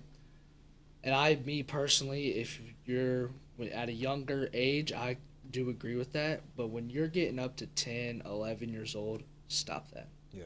Right? Loss is a loss, a win's a win. Exactly. You don't need to be crying right now at 10, 11 years old because you lost a wrestling match. Is anybody going to remember that match that you lost in 15 years, 20 years from that. You will. Yeah, you. I will. remember every match I lost. I But you're can't the tell you the only- matches I won. But you're the only person that knows that, right? Agreed. Like, 10U Tulsa, I still distinctively remember this match. It was my match to get for third place. My first year ever doing Tulsa, and it was for third and fourth. I was up 11-2 with 15 seconds left in the third period. I was like, easy sailing, smooth, right? He tells me, throw double legs in, throw double boots, ride him out. I was like, all right. I threw double boots in, got high, got head swept, pinned with 1 second. Oh, no! 1 second left on the clock. I distinctively remember that. Can I go around, ask Coach King if he remembers that? You don't know what he'll say? No. No. I don't remember that. You know how many I other remember matches because I'm the one coached? who told him to do it. Yeah. Me and him are the only ones that remember. We're the only ones, right? And it doesn't matter. I don't care about that right now, right? What did I care about it then? Absolutely. Can I tell you something else that I've learned in time? Even your achievements. We all like to think that we can write certain things in stone. Well, even water can erode that. The unsexy reality is none of this will matter in 100 years from now. No one will know our names or anything, right? Just take pleasure in how you walk this earth. And if that so be the path of the fighter, then enjoy it. Enjoy the losses, enjoy the wins, enjoy the trials and tribulations, because at the end of the day, Talon, maybe you disagree with me. When you're 60 years old, 70 years old, and you look back, you're not going to look back at the matches. You know what you're going to look back at? Mom and Dad. They were there the whole time. Like, maybe I'm wrong, but when I look back at, like, the things that I've done in sports now, I look back at the people and the moments, not the competition. Right. The sport was the vehicle, but the journey was life. And yeah, that's a big thing for us because like he wrestled the Easter tournament over in the Netherlands 2 years ago. Yeah, 2 years. A Greco tournament. It's the 50th anniversary. It's the biggest Greco tournament they have over in Europe, and he went over and wrestled. It was his first Greco tournament to ever do, and we decided to go overseas and do it. I don't know how smart that was, but we did it. 26-man bracket. He ended up taking fourth. But one of the kids, he still plays Call of Duty with him. Huh. Made a friend? I made a friend. Like, they still, like, his birthday, Facebook, there was probably 14 people, happy birthday, from overseas, from different countries. We had 2 people from Ireland. These are the people he meets, and he'll never forget. Yeah, but they're also on the same path with you. Exactly. Remember what I was saying about like your friends and the circles that you surround yourself with? The people that are doing the same thing you're doing, it's like this, it's in a weird way because you guys are competitors, but it's also a camaraderie, like a brothers in arms kind of thing. They're doing the same thing you're doing. So you have like a mutual respect for them that they do for you because they know how much work you're putting in and you know how much work they're putting in. So without even speaking, you have this like bond of like, hey, I know what this is like and you do. We share a lot more than the guy. I can have more in common with someone a hemisphere away than I do with someone down the road. Yep, absolutely. Can I ask you guys a question about how you handle that paradigm between, son, father, coach, athlete? When do you guys turn on what hats? Do you guys know? Are you working out? When I started, no. It was bad. Always a coach? Yeah, always a coach. When we started, he was I never could shut it off. And then, like I said, I had talks with guys who've been there, like Ryan helped me out a lot. And I got to the point where I would tell him at the gym, I'd coach him, he'd mess up, I'd tell him, da da da da da da da da. And when we get in the car, I'm dad. And that's where we start. That's kind of how we started. Like right now, I'm coach, and you're listening to me. When we get in the car, I'm dad. We don't talk about it again. That's where we had to figure out finally how to shut that off. Because I'm telling you, it was not easy the first 5 years, probably. 6 years. So what changed me was he went into Tulsa one year as the number 1 seed. He'd won Tulsa kickoff, 10U. He won Tulsa kickoff, going into Tulsa Nationals, number 1 seed. He goes 2-0, like to kids that he should have never lost to. For those that are watching this that don't understand wrestling, going to and out, a lot of tournaments are double elimination. If you lose the first match, you have to go to wrestlebacks, which you're now placing for like 3rd, 4th, 5th, 6th. But if you lose 2 times, you're completely out of the tournament. It's essentially you're done, right? Forgive me. I just That's all right. some Yeah, context. 0-2. We call that 0-2 barbecue. But anyway, I call that an early day. anyway, he loses, right? 2 kids actually one of the kids we'd already beat, and I'm like, what in the world, man? So Like rematches are tough, dude. yeah, but he walks out, he goes to I the do have to agree with and that. you've been a Rematches are wrestler. tough because he's been in there with you, so he And knows I have you to now. agree, it's harder to beat somebody more than once Yeah. than to beat them, Yep. you know. Yeah, because they don't know. Now they've been in there, let's say they go the distance with you, so they've been in there 6 minutes with you when you were, and I will also say that like training with someone is completely different from competing against somebody. Absolutely. Yep. You know what I mean? So Absolutely. he's competed against you for 6 minutes. Now he knows that you might like certain transitions, certain moves. Doing that again, getting him with the same things is going to be now harder. The more you wrestle someone, the more they'll learn you. I think it gets more and more difficult. It does. To your point, forgive me though. Yeah, oh, you're Why'd you good. lose to that boy? You beat him. But anyway, he walks out and he goes to the hallway. You've been there. You know the wrestler hallway. After a match, after a loss, big loss, you know you're going home. He walks out, number 1 seed. First thing he says to me is, now what's people going to say? I'm like, you know what? That's when it hit me. He had come in with so much pressure on him that I'm adding to that pressure because I'm like, come on, man, you beat this kid before. What are you doing? You know, I'm adding to this pressure. And I have no idea what happened, but it just clicked. I sat in the hallway with him. He sat on my shoulder. He cried for 5 minutes. Was done. And he's like, all right, I'll get it next year. I'm like, let's go home. We went home. That was he didn't lose another match for 2.5 years. Every national tournament he did, Tulsa, Reno Worlds, Folk Style Nationals, Tulsa Kickoff twice. He won the Trinity. He's a 10-time state champion. He didn't take another loss for 2.5 years. We go to Freestyle State last year. We hadn't been doing any freestyle. He's like, yeah, Freestyle State, let's go do it. I'm like, dude, you haven't been even trained in freestyle. He's like, that's all right. We go to the finals. He loses in the finals to a kid that we beat at Folk Style. What does he do? He's like, didn't like that. So then we go again. We didn't lose again. when I lost this, like, mind you, I took my anklet off, walked off the mat, sat down, grabbed my stuff. On the car ride back to the hotel, I was like, now I understand why I didn't lose. He was like, what are you talking about? I was like, I don't like losing.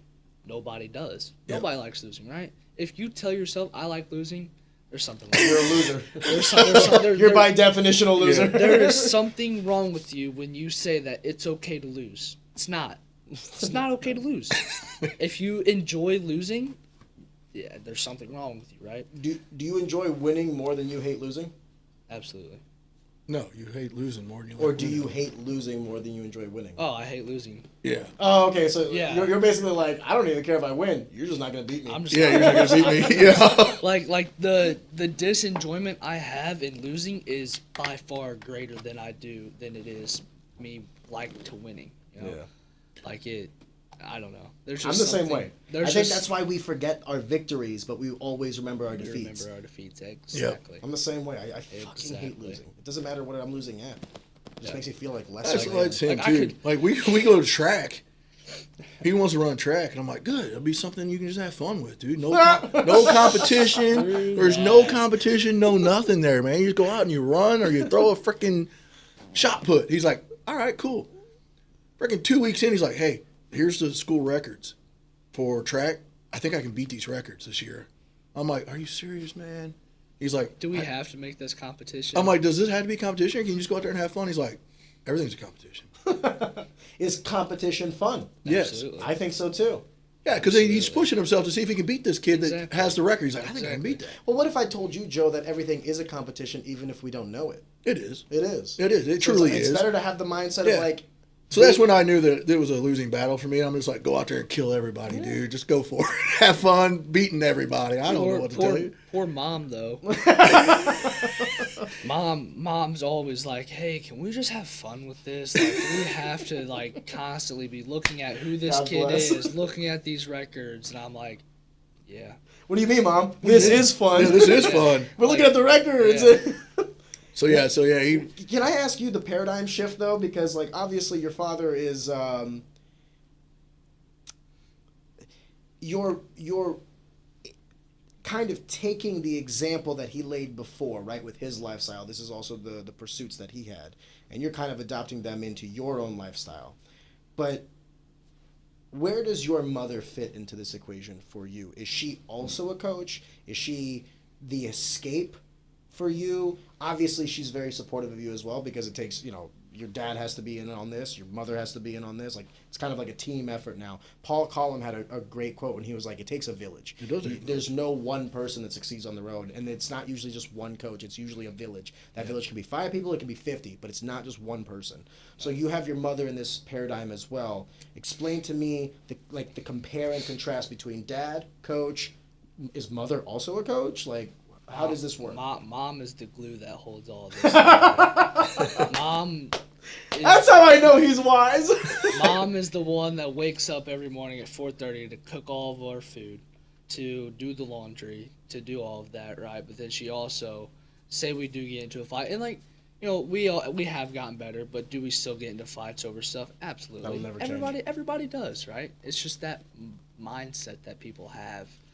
And, she's the one that starts trying to cool it down and stuff, and like sometimes, I'm not going to lie, she gets pretty feisty. she gets feisty with it, and like, but it's also good because it gives you another sense of reality that like, oh, hey, we're doing this and we don't even realize it, but other people are, so we should probably stop. I want to look at this real quick. I want to show you a picture. It'll kind of put it all in perspective. Sure. If you just look at this one picture, you'll know as soon as you see it, you'll know exactly what he's talking about.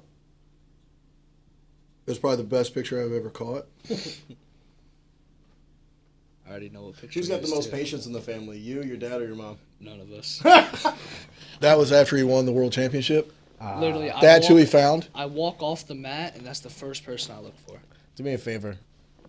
Hold that in the direction of that camera, Tony, so that the people can see it at home too.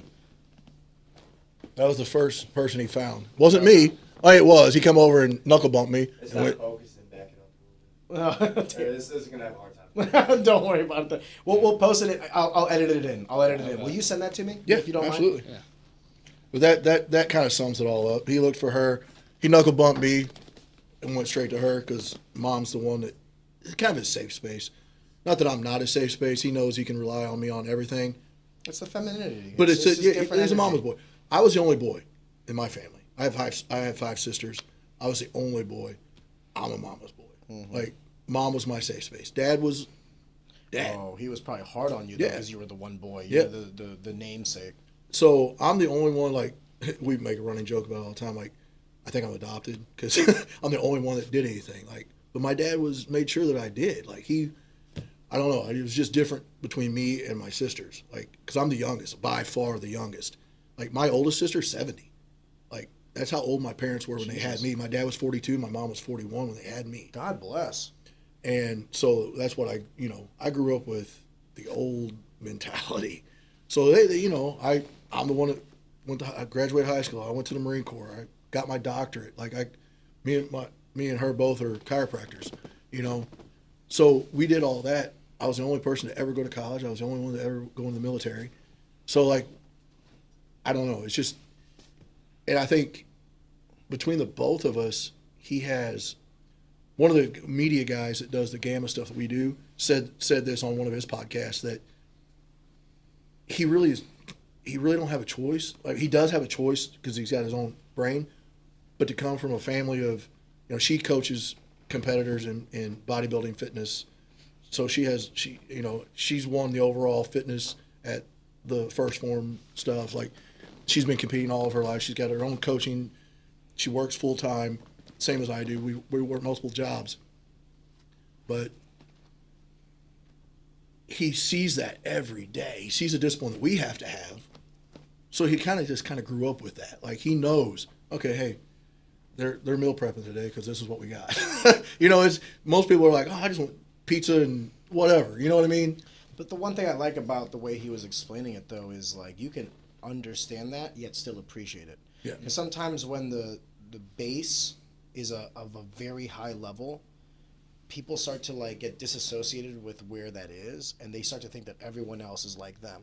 So it's good that he at least, maybe I'm kind of, implying this. Feel free to tell me if I'm wrong. It sounds like you're very aware that you're different. Yeah, absolutely. And and don't take that as me sounding cocky and me being Please like, do, brother. Please do. I'm 100% better than you are. You're not on my level. And, but Well, that's arrogance. Yeah, and I agree. There is a difference of confidence and arrogance. Confidence? He tries Great. to say so humble that it almost makes him like almost a meek to me. Like he doesn't want to. He like the kids at his school. This is the first year that he even knew what he does. Oh, really? I don't talk about it because there's no reason to. Yeah. There's no. I mean, they're seriously. What is the reason? Like this was the first year for the MMA Worlds that like his friends actually watch it on pay-per-view. Yeah. Well, I'm sure it's also very gratifying to like know that these people are your friends because they like you. They're not your friends, because this is going to be something that happens in the course of time, especially if the success continues, is that there will be people that are desperately trying to get into that circle. Yeah. And one of the skill sets that you're going to have to kind of acquire and sharpen is who is there for the right reasons and who is not. Because if there's anything people love doing, it's riding on coattails, dog. Mm-hmm. So it's good that you have that presence and like you're cognizant of this, but that's a skill set you're gonna have to keep sharp because it's only gonna get harder. Yeah. And it's to your point of like the pressure's only gonna be mounting and all these other things. It's only gonna get better. It's only gonna get more eyes, more attention, more money, more this. I think at this point in your life, competition's like the only thing that you're thinking about, and God bless, but man, when he turns 18, 19, 20, or if he goes to college and wrestles for Oklahoma afterwards, the paradigm shifts that are going to present themselves to you once you start getting money involved, once you start getting, your time is now being quantified in terms of dollars, that's when things start to get, I can only say for myself, it started to bastardize the purity of the martial art. Yeah, oh yeah, You know what for I sure. mean? I hope it's... That's how it kind of was with me towards the end when I decided to stop coaching. It's like, I did this because I loved it, and now it's just, it's a job. Like, I'm working my regular job, and I'm like married to this one. Like, after 15 years, I started being just like, buzz. Was the passion gone because of it? Did the passion erode and then come back in the form of your son? Yeah, it was weird. It's exactly what it did. Once he started it, I was like, I guess I'll get back in there and help him out a little bit. Started coaching again a little bit with him, and yeah, it just came back. And now I enjoy taking him other places and, letting him meet these other people that I grew up with, that I kind of idolized growing up, because we're all the same age, but, you still have those guys that you look up to. But I'm putting him around them now, and I think he's starting to see that, So. What is it that you want after college? I mean, we briefly talked about, you want to wrestle for Oklahoma, and then is it pursuit of MMA in conjunction with wrestling? Do you think you want to wrestle and fight at the same time? Do you want to take them one step at a time, meaning like you're about to enter high school here soon, so you'll have, the seasonal sports like fall is football, winter is wrestling, unless you play basketball, and then spring is like track and field, right? So you'll have these kind of segregated. You can play football, then wrestle, then run if you want to. Yeah. How do you want to do this in conjunction with fighting? Are you going to fight summer only? Is that like the idea? Do you want to fight year round? How are you going to manage all that with school, with sports? So right now, like it is hard to keep up with everything. I'm just gonna admit it. Like when I'm in school, it's school. When I'm out of school, it's MMA, wrestling, the sports I do, right? And like the way I look at it, wrestling goes with MMA. MMA goes with football. I know it sounds crazy, right? Nobody would ever be like, oh, well, MMA don't go with football. It does. Your hips, right? You got to have hips for football. It helps. Wrestling helps in football. Your best football players were high school wrestlers, high school, collegiate, you know?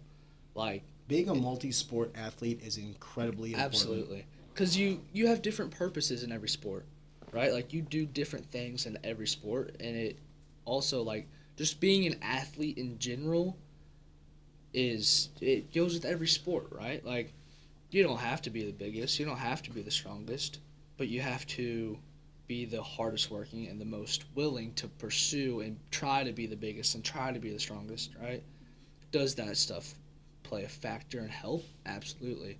But if you have that hard work and everything, you know, I'm going back to the hard work stuff, you have to have it.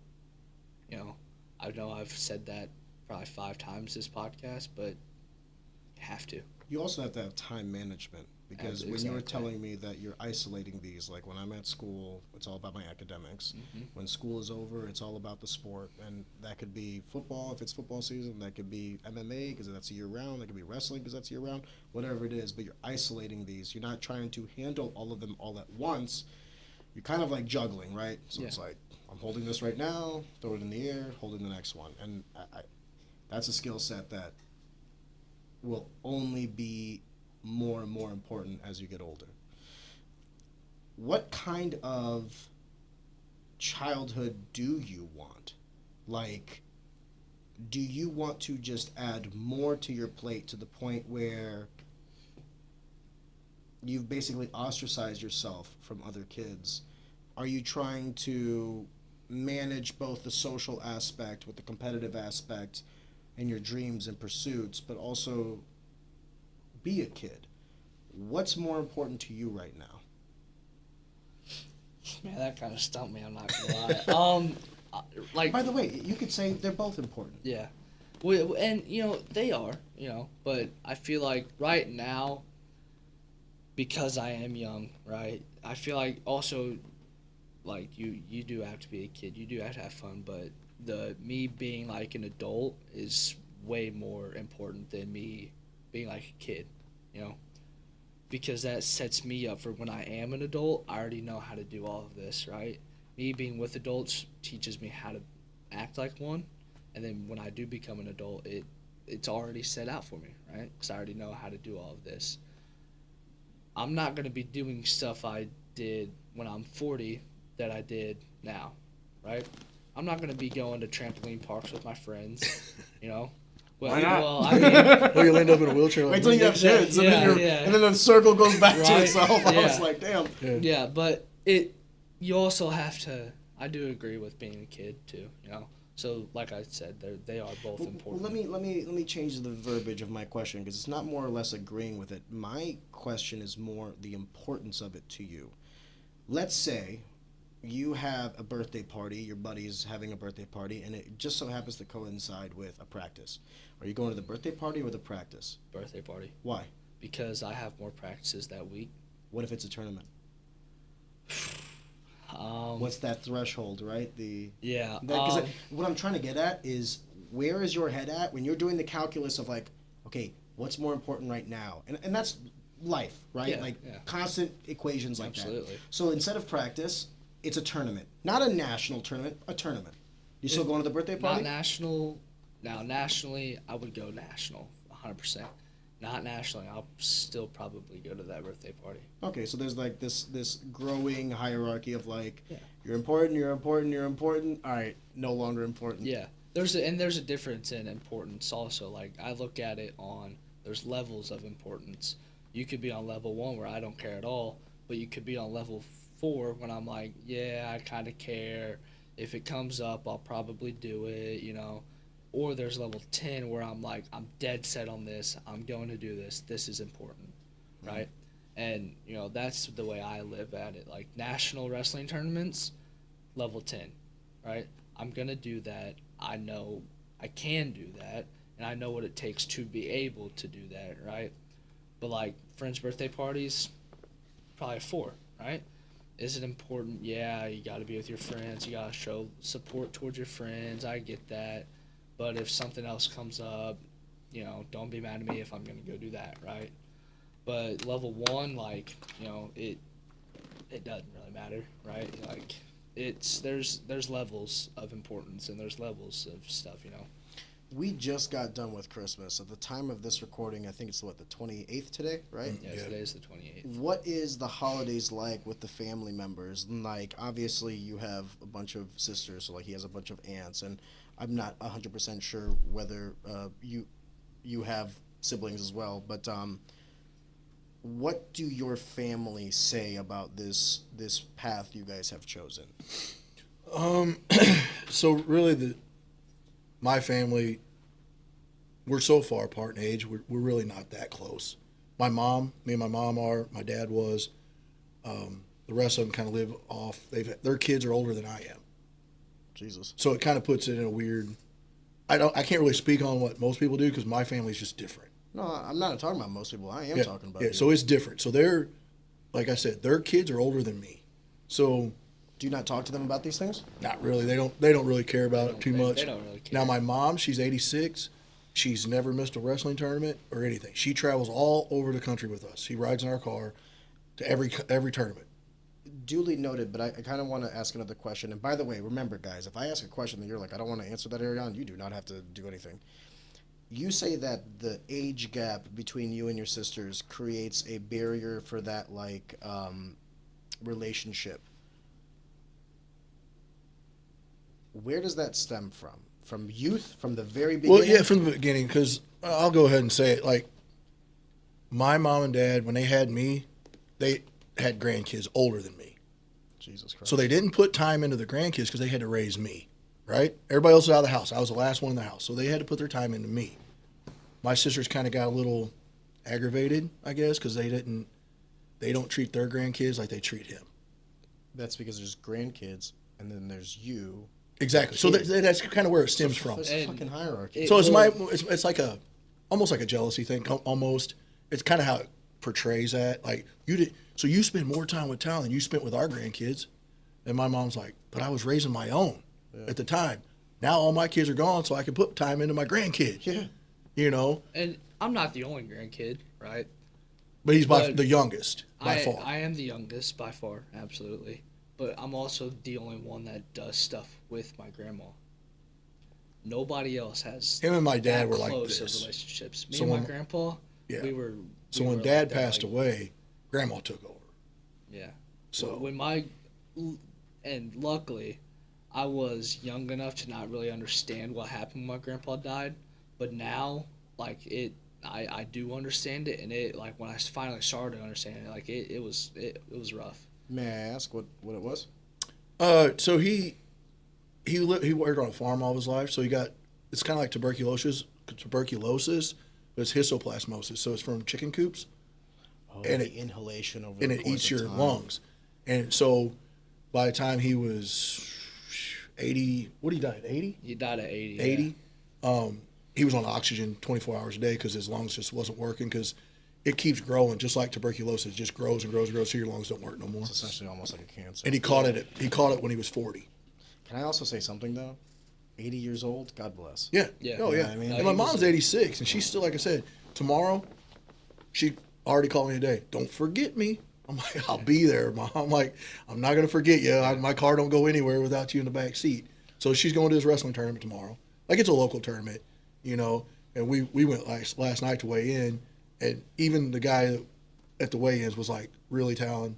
And he's like, what? He's like, you know what? And he's like, look, man, I just need mat time.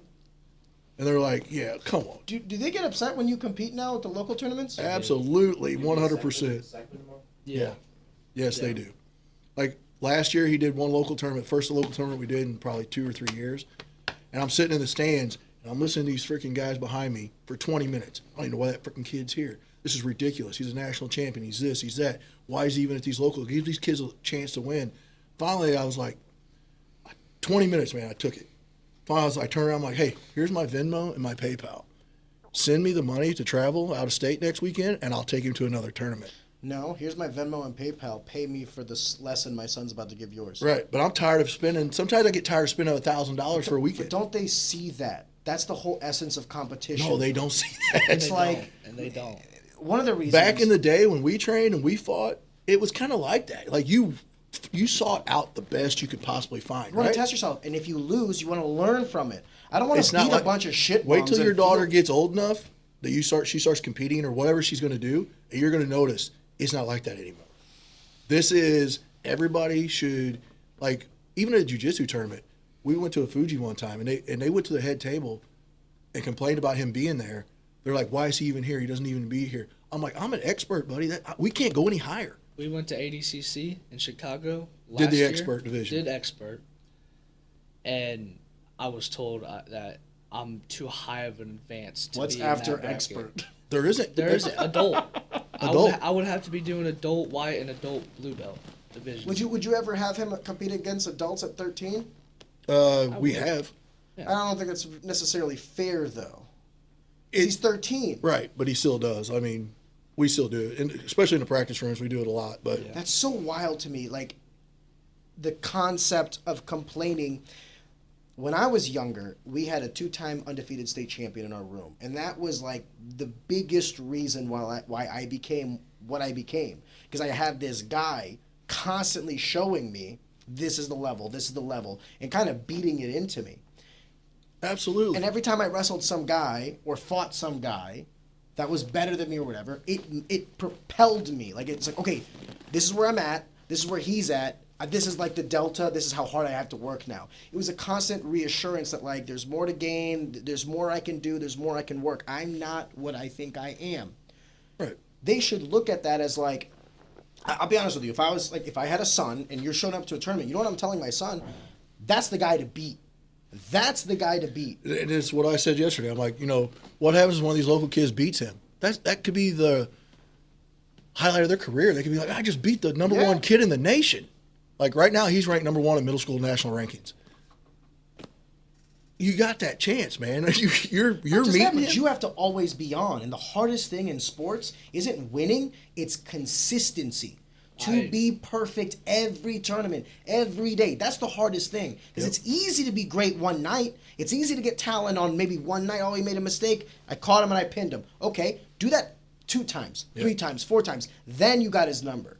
That's the thing is, like, at any given match, at any given opportunity, there's so many ways to lose. You shouldn't be looking at it as like, why is he here? You should be looking at it as an opportunity. Yes, we get to test ourselves. And maybe Talon beats my kid, but we'll learn from it. Or maybe we catch him.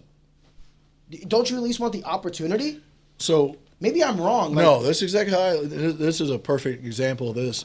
Like I said, I won't name names, but growing up, when he was 6, 7, and 8, we had one kid who was a multiple state champ at that age or whatever we want to call it. He was good, man. He really was. He beat us half to death every tournament. Like, pinned us, no problem. Like, beat us every single time they met.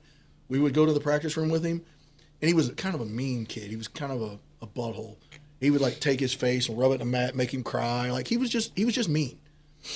And so, but this kid ended up losing in the finals of a state one year. Like, I think he was 7. He lost that. He didn't wrestle again. He quit. Oh my God! Really? So he quit, but then he started wrestling at middle school. We didn't know that. So we went to a middle school tournament last year, show up, he's in our bracket. I caught him. Talon goes, hey, is that who I think that is? And I'm like, it absolutely is. He's like, do you know how long I've been waiting for this?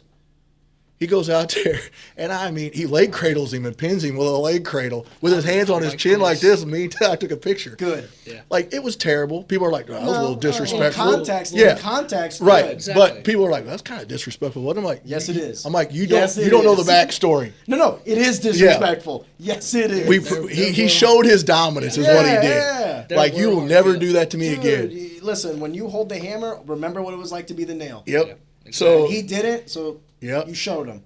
and so that's the perfect example of that. Like, that kid beat us. We could have quit, but nah, we caught him later on down the road. And we're like, oh, now you're gonna pay. He was inconsistent. Yes, he was. That one loss. Yes. Took it harder than he should have. Took it away from the game. And guess what, man? Every day, and this is true, and I hate to say it this way, but every day you take off, there's some guy somewhere not. I got 2 stories for this. This year at Super 32. I mean, if you don't know what Super 32 is, it's like the biggest high school, middle school tournament in the country. He's playing football, so he's full-time football.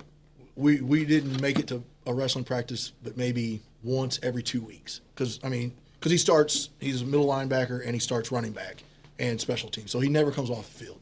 So it's football season, right? That's so exhausting. Good job. So we're playing football. That's it. That's all we're doing. Super 32 comes up. He's a qualifier because he won Tulsa Nationals. And I just asked him, I'm like, hey, you want to do this? He's like, yeah, I'll be fine. He's like, I'll be fine down there. I'm like, all right. Super 32 is not like it's Tulsa's here. Super 32's here, bud. He's like, I'll be fine. All right, so we go. He pulls the number 1 seed coming in because he won Tulsa. Makes it to the semifinals against a kid from Pennsylvania that is committed to Bishop McCourt. If you know Bo Bassett, that's where that kid's going to wrestle. Anyway, the kid was good.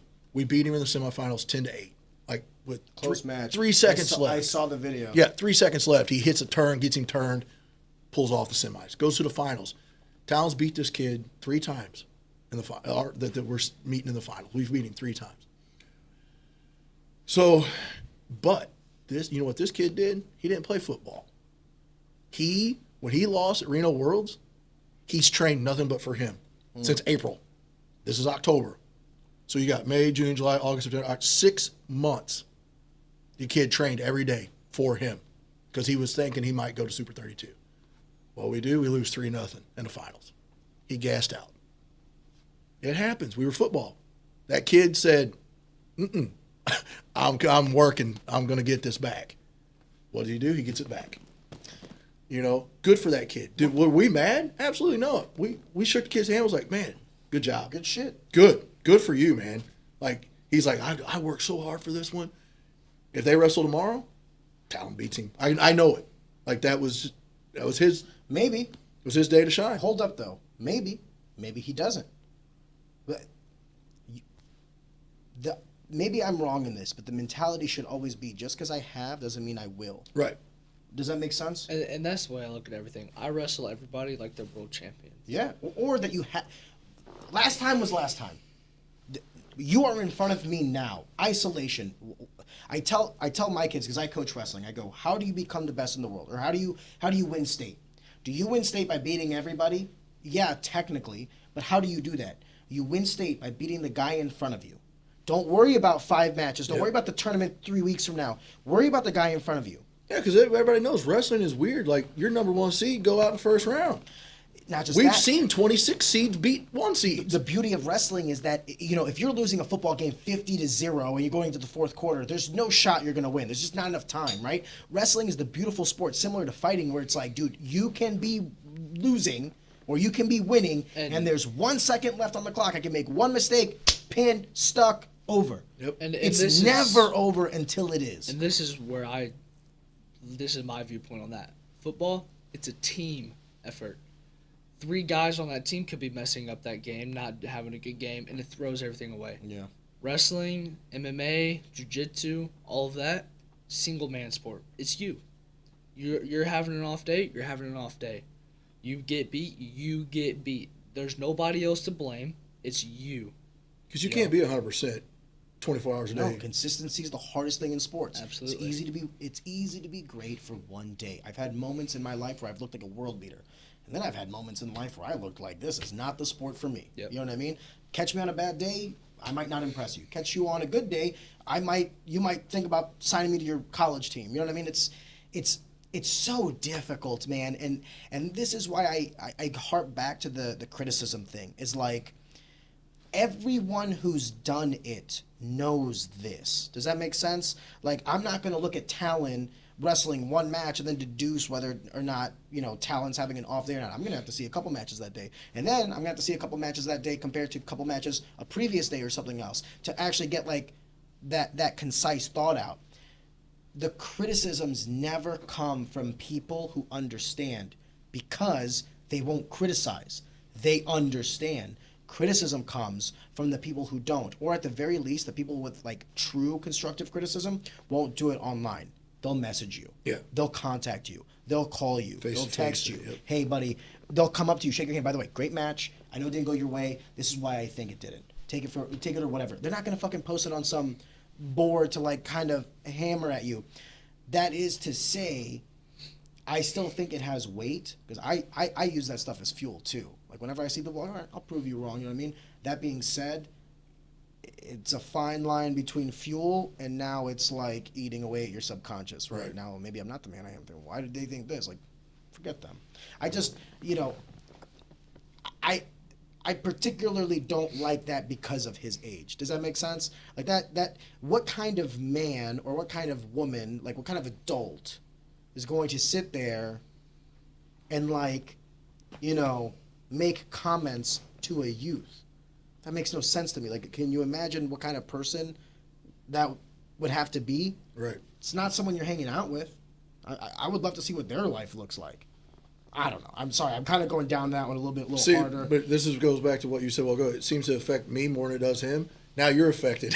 Yeah, because I'm like, dude, what are you doing? He's 13. That's me. Yeah. But he's just like, man, whatever. I'm just like, no, I'm gonna choke you. Because I look at it. I'm gonna catch you in the parking lot. But here's the difference, though, because we're adults. We realize that's wrong. Yeah. Like that's wrong.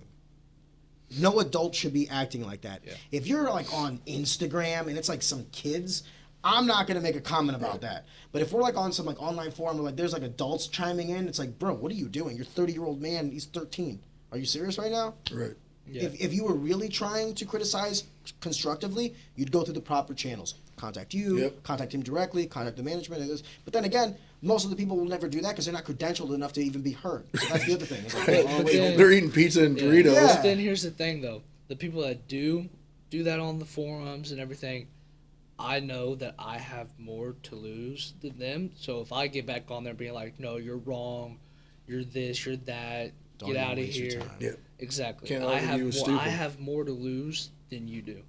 If you have the time to take out of your day to criticize a 13-year-old kid, you got problems. It says a lot about you. Exactly. Like I'm just gonna say it. You're a loser. You're a loser that has nothing going for you, and that's why. Or at the very least, there is some sort of inadequacy. You might not be a loser. Maybe you're super wealthy. Maybe you got there's something there inadequate. Something was halted. Something was stunted. You have a trauma that you need a therapist for. Like something's wrong there. Gentlemen, I don't want to chime too much on this, and I do have one more question if you don't mind.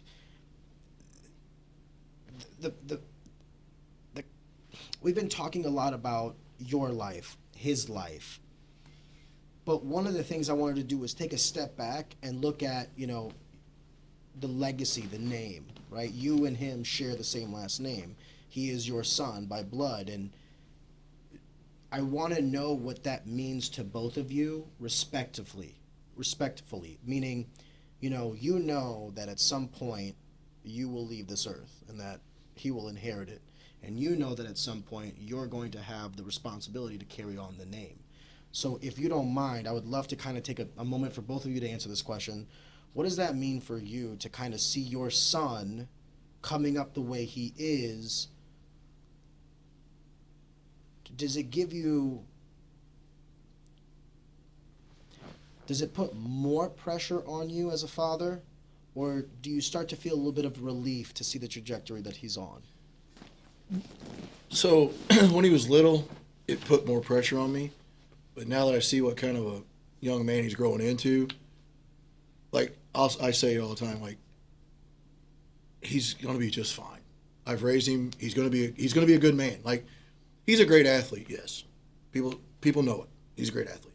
But what they don't know if you don't get to know him is he's just a great human being. He'd give his shirt off his back for anybody and everybody. Like I couldn't ask for a better kid. I really couldn't. Like I don't have to worry about him going out and doing drugs. I don't worry about it. I mean, it could change. Like anybody changes, but right now, I don't have to worry about that. When my dad passed, I was the only one left. So my last name dies with me. We weren't 10 years. We were married, didn't even have kids. So I thought it was done. I thought our name was done. Had him. So me and him's it. We're it. We're the last Wardens left.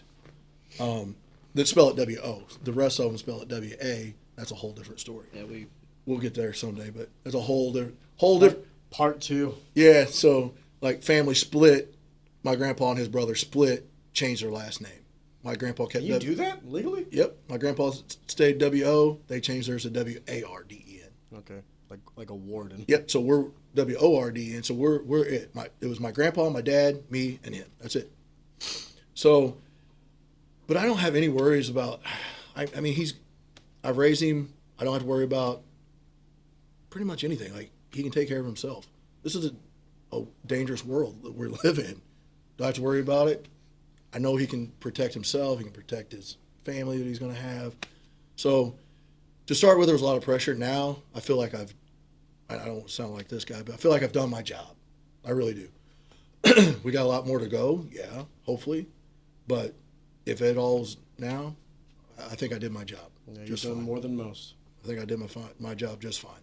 So you're up. And then for you, sir, how do you feel about, your father's in front of you and he's kind of dissecting his inner thoughts regarding legacy and trajectory for you, his son?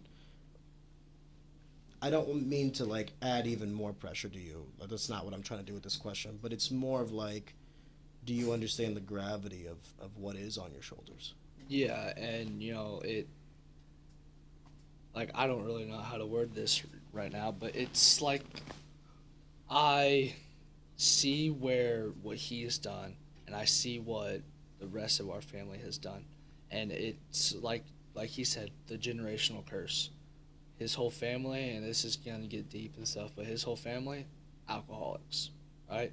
He doesn't drink alcohol, and what has he done? He's the only person that's made it anywhere. I'm trying my hardest to stay on that path. Is it hard? Yes. Do you lose friends? Does stuff like that happen? Yes. But I also know the benefits in all of that, right? And if you do lose friends, that's not the friends you need to be. Because they're upset that you're not going to do something, they were never your friend. Exactly. That's not the friends you need to be with anyways. But it is I do understand that you do need to be on the right path in order to make it anywhere. And that's what I try my hardest to be, is replicate the path that he had paved out for me, and I have to stay on that path. He's the one, like I said, he's the one that carved that path out. I'm the one that has to walk that path. So it definitely does mean a lot, Gentlemen, thank you for sitting with me for 2 hours. Thank you for giving me the time of day and letting me in a little bit on this. I met you guys, I don't know if you remember this, girls high school districts last year. Yeah. That's when I met you for the very first time, and I remember you were explaining to me this is my boy, this is all he's done, and I felt like such an asshat because I was in coach mode. So I was yeah Joe, yeah cool, I gotta go coach my kid. And then literally 3 or 4 months later, I kind of revisited that conversation, and I kind of went down the rabbit hole, and I was like, Jesus Christ, I'm very apologetic at my nonchalantness that day, but it was of no lesser respect for you guys. And Joe, I got to be honest with you, for you as well, this was an illuminating conversation for me, because one of the things that I like doing, and I'm kind of selfish, so forgive me, one of the things I really like doing is talking to fathers, because I do believe that the most important job I have is raising my daughter and hopefully more kids to come, and all of this other stuff is just peanuts compared to that. So whenever I get to talk to someone who I can see and respect the path, it's always fortuitous for me. So I want to say thank you. Oh, you're welcome, man. I appreciate that. I try my best. Like I said, we have our hiccups, but I try to do everything that I can. Right. So it's working right so far. Talon, I appreciate you, brother. Thank you, man. And Joe, thank you, sir. Thank you.